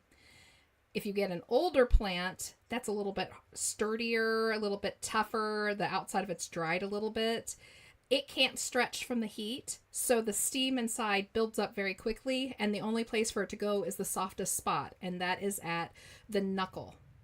And you get these little teeny tiny burnt holes that you see in it where the steam burnt its way through, and then the piece kind of lays over from being superheated. So in older plants and crops, you'll see expulsion nodes or expulsion cavities. That's what they call them. So maybe we should make that a word of the day at some Expulsion cavity. Expulsion nodes, expulsion cavities. Yeah. The last one on the page is called the Reed Springs Formation in Clay County, Missouri from 1999. It was a small 9-foot circle found in grass in a cattle chute area. A ball of light was seen by a rancher before it was found. They also found a large amount of magnetized particulate in the soil. And this is something else that they often find in true crop circles. These little teeny tiny pellets of almost pure iron ore. And oftentimes it's magnetized. If they get too near each other, they kind of scoot in and They almost look like gather buckshot. up. They're just little bitty balls. Yeah, little teeny tiny things. Yeah. Yep. All right. That's the end of that page. What do we got next? Cool. Next is Sylvain, book 3, page 3. Okay.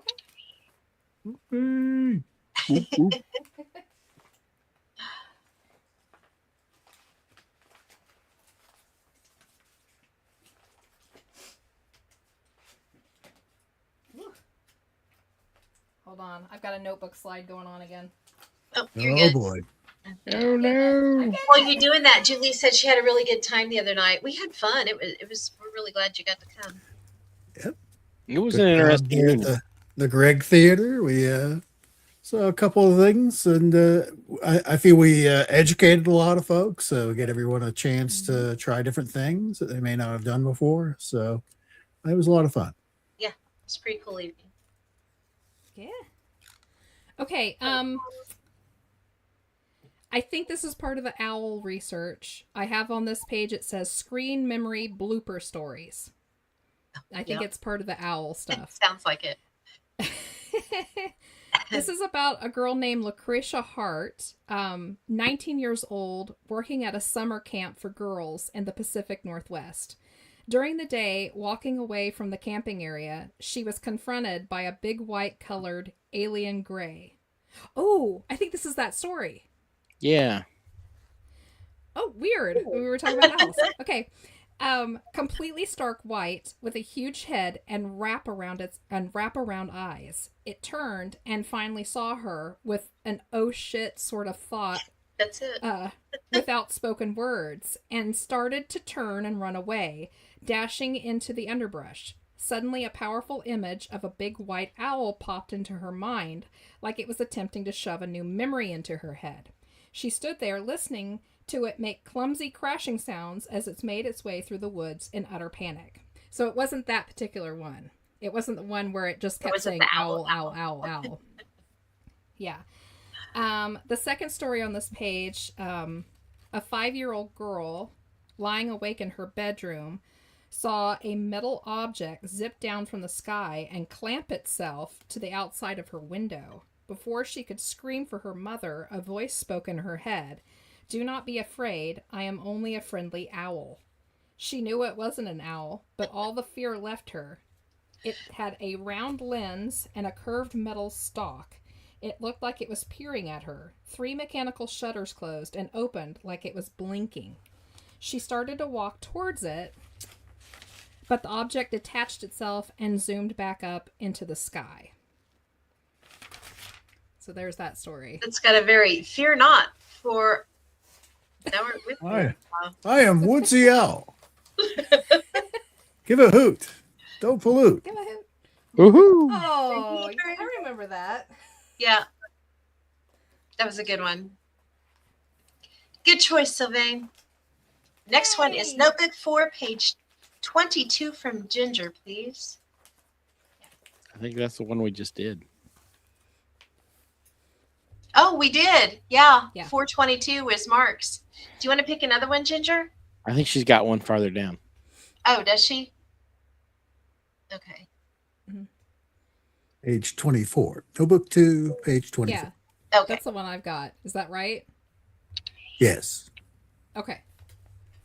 Oh, I see. Yeah, here she is down here. Okay. On this one is I think this was part of the Ripley's Believe It or Not one that we did. This one on it has two stories. It has the 50-foot Congo snake and the dead girl in a tube. Oh, delightful. Yeah. How lovely. So, yeah. Are you sure it wasn't a dead girl in a 50-foot Congo snake? Kind of tube-ish. 50-foot Congo snake, 1959. It says to the side that there's a photo. I think I remember which one this is. A photo was taken under Colonel Remy Van Leerd, who was flying over the Congo in 1959. Remy spotted what looked to be a giant snake. They flew over the spot many times to photograph it and get an idea for its size. He estimated it to be around 50 feet long. He also claimed that the snake was a dark brown and mixed with green, but its belly was white. He said when they flew over it, the snake raised its head 10 feet up, giving the impression that it would attack their helicopter if they flew any lower. Dang. Yeah. And then the dead girl in a tube. This happened in 1840 in the Mark Twain Caves in Hannibal, Missouri. This one's a true story. Oh, and speaking of the 50-foot Congo snake, there is a photo that goes with that. They think it's probably pretty much true. Dr. Joseph Nash McDowell was an influential and respected doctor. He purchased a cave in the 1840s to carry out dissections on illegally gained cadavers in a secret laboratory. Nope. Oh, did you find the picture? Yes. We pulled it up, and I'm over here Yay. going, nope. And Chris just logged off. Ugh. She Yeah. noped right off there. No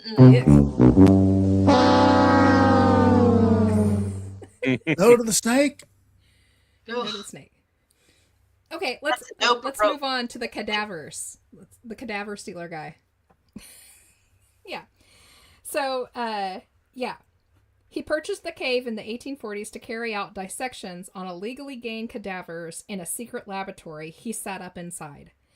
McDowell would recover the bodies himself from local cemeteries. He also taught and made it mandatory that his students must complete at least one dissection before they could graduate. This earned him the nickname Mad Dr. McDowell. His daughter, Amanda, died of pneumonia at the age of 14. He decided to preserve her body by filling a very large clear container with alcohol and placed her body inside, believing in doing so that he could continue to talk to her spirit. He hung her from the ceiling. Wild stories began to pop up about a dead girl floating in a tube in the caves, so the town confronted him.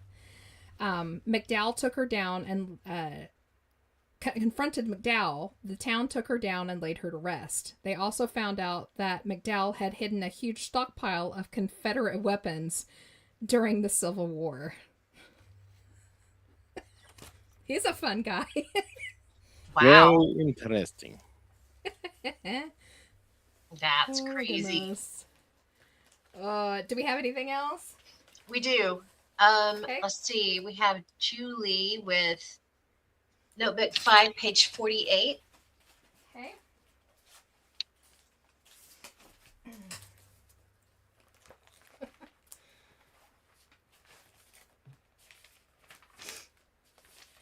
Get down through Ugh. here. Don't like snakes. There was a Still spider on on the snake. my Jeep. Yeah.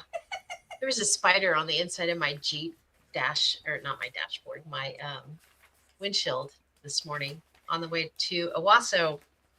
Ew. I don't like spiders. I Mm-mm. freak out. It's because they hide. Mhm. It Strangely wasn't enough, huge. It was only like that big around, but that was plenty. those are the worst ones. I don't Yeah. mind a tarantula. He can't hide. It's those I teeny mind tiny tarantulas ones. too. It's those teeny tiny ones that sneak up on you when you're not looking, and they stare. All 8 eyes.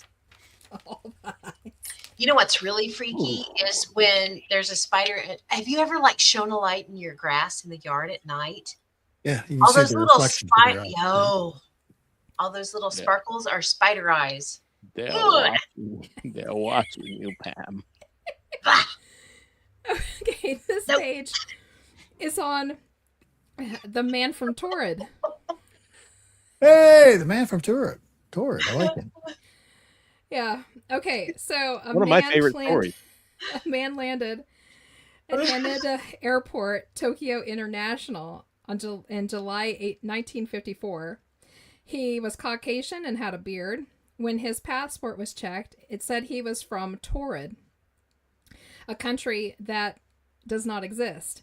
He said it was situated between France and Spain, which is a small European nation of Andorra, a principality of Spain. This is what he was saying it was. He was arrested and moved to a room at a nearby hotel and placed under security with 2 officers at the only door.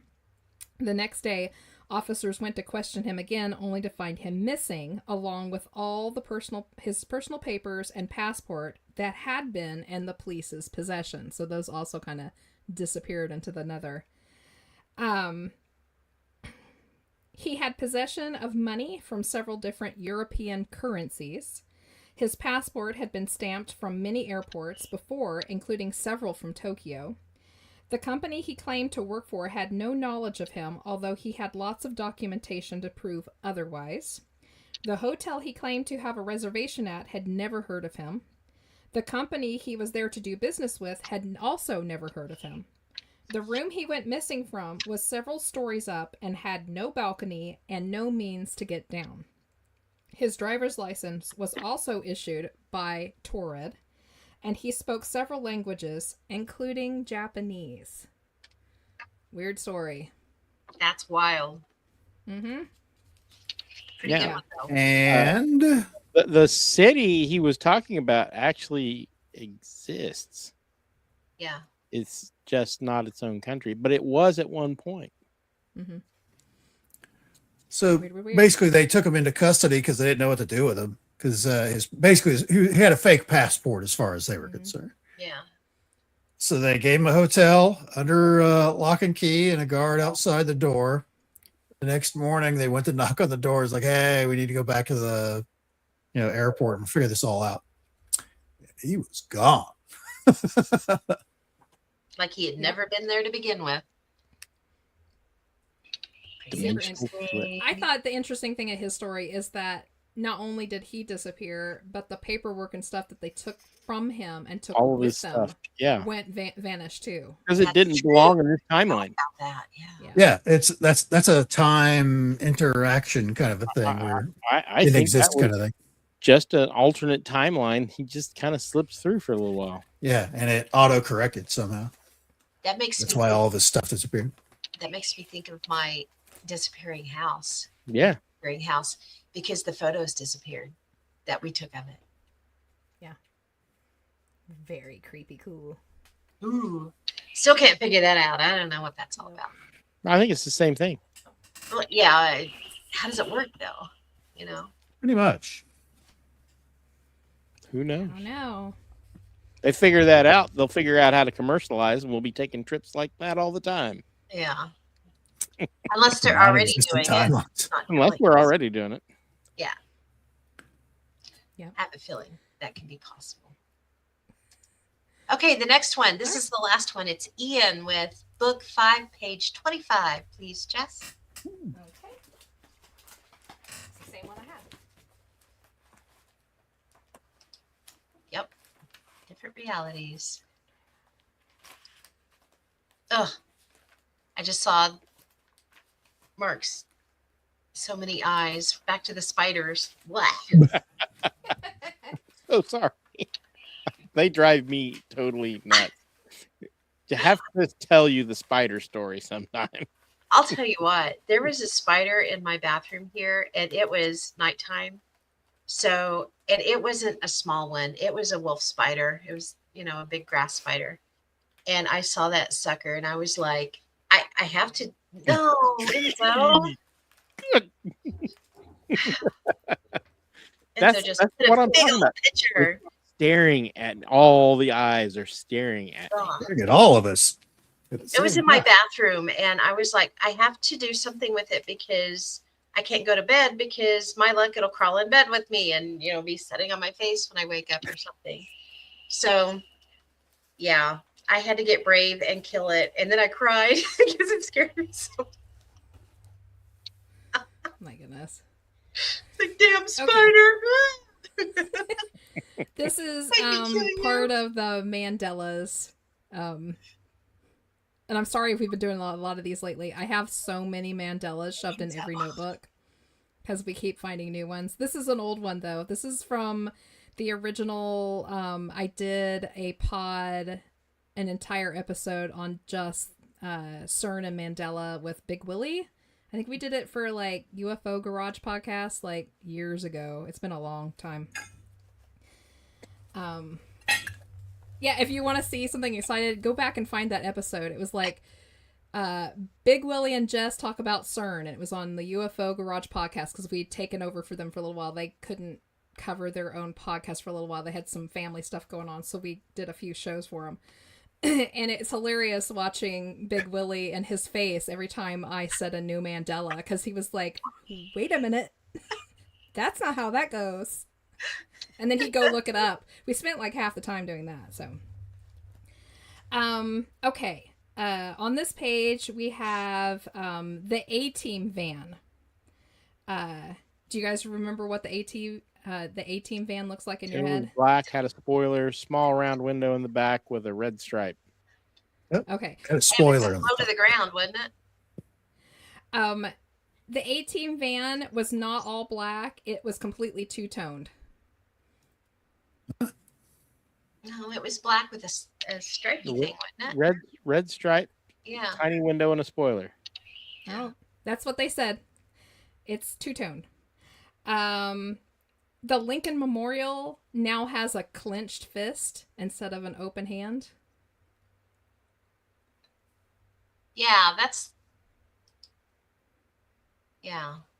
Maybe not that's it? what they meant by two-toned. Maybe that's what they mean by two-toned. I didn't know what the A-Team van looks like, so I That's didn't watch it. that show. Yeah, that's the one I remember. Yeah. Well, then perhaps that's what they mean by two-toned and not completely black. I thought it had a little It's window in the back, though. It's always had the stripe. Maybe it's on the other side. Little round window. Okay. Well, then whoever came up with this Mandela obviously came from a place where it was all black. Oh, there we go. Nope, no little round window. I could be misremembering. Yeah, I do don't remember the either. red hubcaps, though. Yeah, those are nice rims. I'd like to have those. I said hubcaps. I'm doing good to know that they're wheels. I know nothing They're about round. It's round. okay. It's a van. That's all I know. It's a van. Also on this page is Da Vinci's Last Supper. There's no cup or chalice, and no loaf of bread on the table. There's no copper chalice. Mm-mm. There's also no loaf of bread. Also, oddly enough for me, because I went to school for art, so I had to do a lot of art history classes, and I had to study on these bigger, paintings. I find it odd now when I look at it. There is no food on those plates. The food is on the table and the plates are empty. It's really weird looking.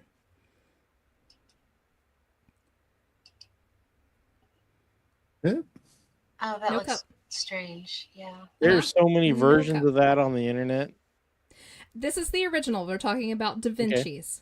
So, This is Da yeah, Vinci's. because Now, the interesting thing here is, and this is like a secondary Mandela to this Mandela, not only is the chalice missing, but the chalice is still there. It has now moved to the first pillar on the left-hand side.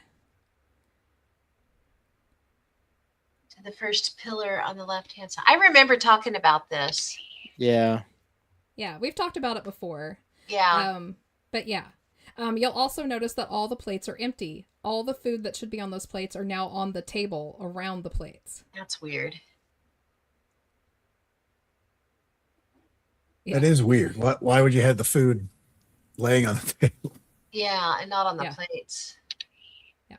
I And don't know. there's no bread. No loaf of bread.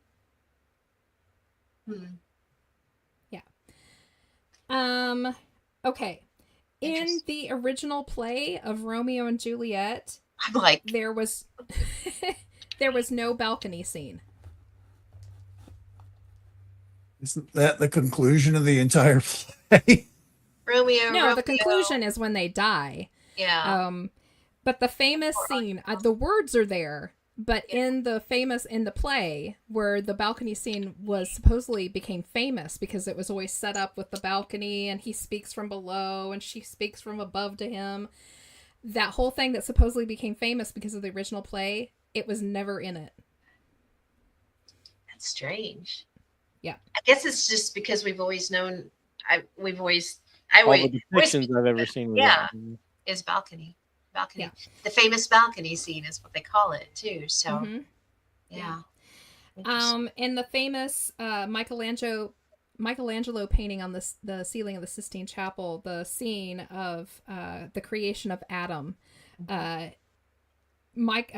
God's hand is now far lower than Adam's. They're not just getting His fingers aren't touching. God's isn't higher than Adam's like it should be. It comes from underneath. That's kind of strange. It looks weird. Tweedledee and Tweedledum. Do you guys kind of remember what Tweedledee and Tweedledum looks like? Yep. See, God's hand is now lower than Adam's, which shouldn't be. Where'd your hand go? Uh-oh. You better be careful where that hand Creepy! I'm picking this cherub's pocket right here. is. Prison pocket? What? That's funny. If you picture Tweedledee and Tweedledum from the Disney cartoon, there's no propellers on their hats. Just flags now. Huh. Yep. You know, and I know we've talked about this before, but I still picture propellers when you say that. Well, and when you buy memorabilia at the park, they've got propellers on them. Yeah, Mhm. that's weird. Weird. Didn't But even yeah. think Is this That what was it's what was supposed to on that be? page. Or No, it's supposed to be propellers instead of Propellers. the flags on top of their heads. I don't remember propellers, to be honest. Really? Oh, Enzo comes from a different line. I actually remember one of the scenes where they dance in together because they were kind of twinsies. They kind of did the exact same thing. I Right. remember a Bumping scene in bellies the- and- Yeah. I remember a scene where they bounced into frame, and when they stopped, their little propellers went woo, and then stopped. And that scene isn't in there anymore either. It blew my poor little 8-year-old brain. Yep, weird. Maybe it's a Kentucky thing. Maybe. Maybe it's its own timeline. Anywho, are we all done? Did we get through everybody's? Yeah, I think that we was did. Awesome. All right, we should get out of here because it's getting late. So make sure to come back here in 2 weeks, 7 p.m. Central, and we will hit the second half of Kentucky Strange. And it probably won't be the end of it, but it'll probably be the end of it for then. If we have a lot more, we'll probably make it into a little mini series that we'll kind of touch back on at another time and hit up another Strange Kentucky section. Because boy howdy, like we did Strange Michigan, and I thought that was a huge topic. And then I started looking into the Kentucky. Michigan doesn't Yeah, touch it. Talk about weird places. It's just Yeah. There's so many Super different strange. avenues we can go down. We'll have to pick one and go and run with it for the next. it's the whole state is a high strangeness area. Mhm. It is. And there's different people. I mean, Edgar Casey's from actually Hopkinsville, so yeah. we'll And he's a very mention him. I say mention because we don't have time to dive into his story. Yeah, He's that's his a own whole other show. podcast. Just him. Yeah, maybe we should just do a whole separate Edgar Casey show at some point. Sometime. Good. That's a big taco to bite into. It is. All right. Okay. Well, let's get everybody out of here really quick before you leave. Take a quick second. If you haven't hit all the buttons, the likes, the shares, the bells, and the subscribes, go ahead and do it right now. We would appreciate it so much. Thank you to all of our new and old followers. I forgot to mention that at the top of the show. Send us your ideas, your topics, your stories. Let us know what you want to hear about, what you want to see. Catch us, of course, every 2 weeks, Wednesday nights at 7 p.m. Central for all new shows. I think the next one will be May 6th. I believe that's the correct date for that. Yeah, one. that sounds right. And we'll have Enzo and Mark back, and we'll do another ball of fun out of Kentucky. So keep it weird, keep it strange, and remember, it's all connected. Good night. Good night, everyone. Maybe stay away from Kentucky for a while.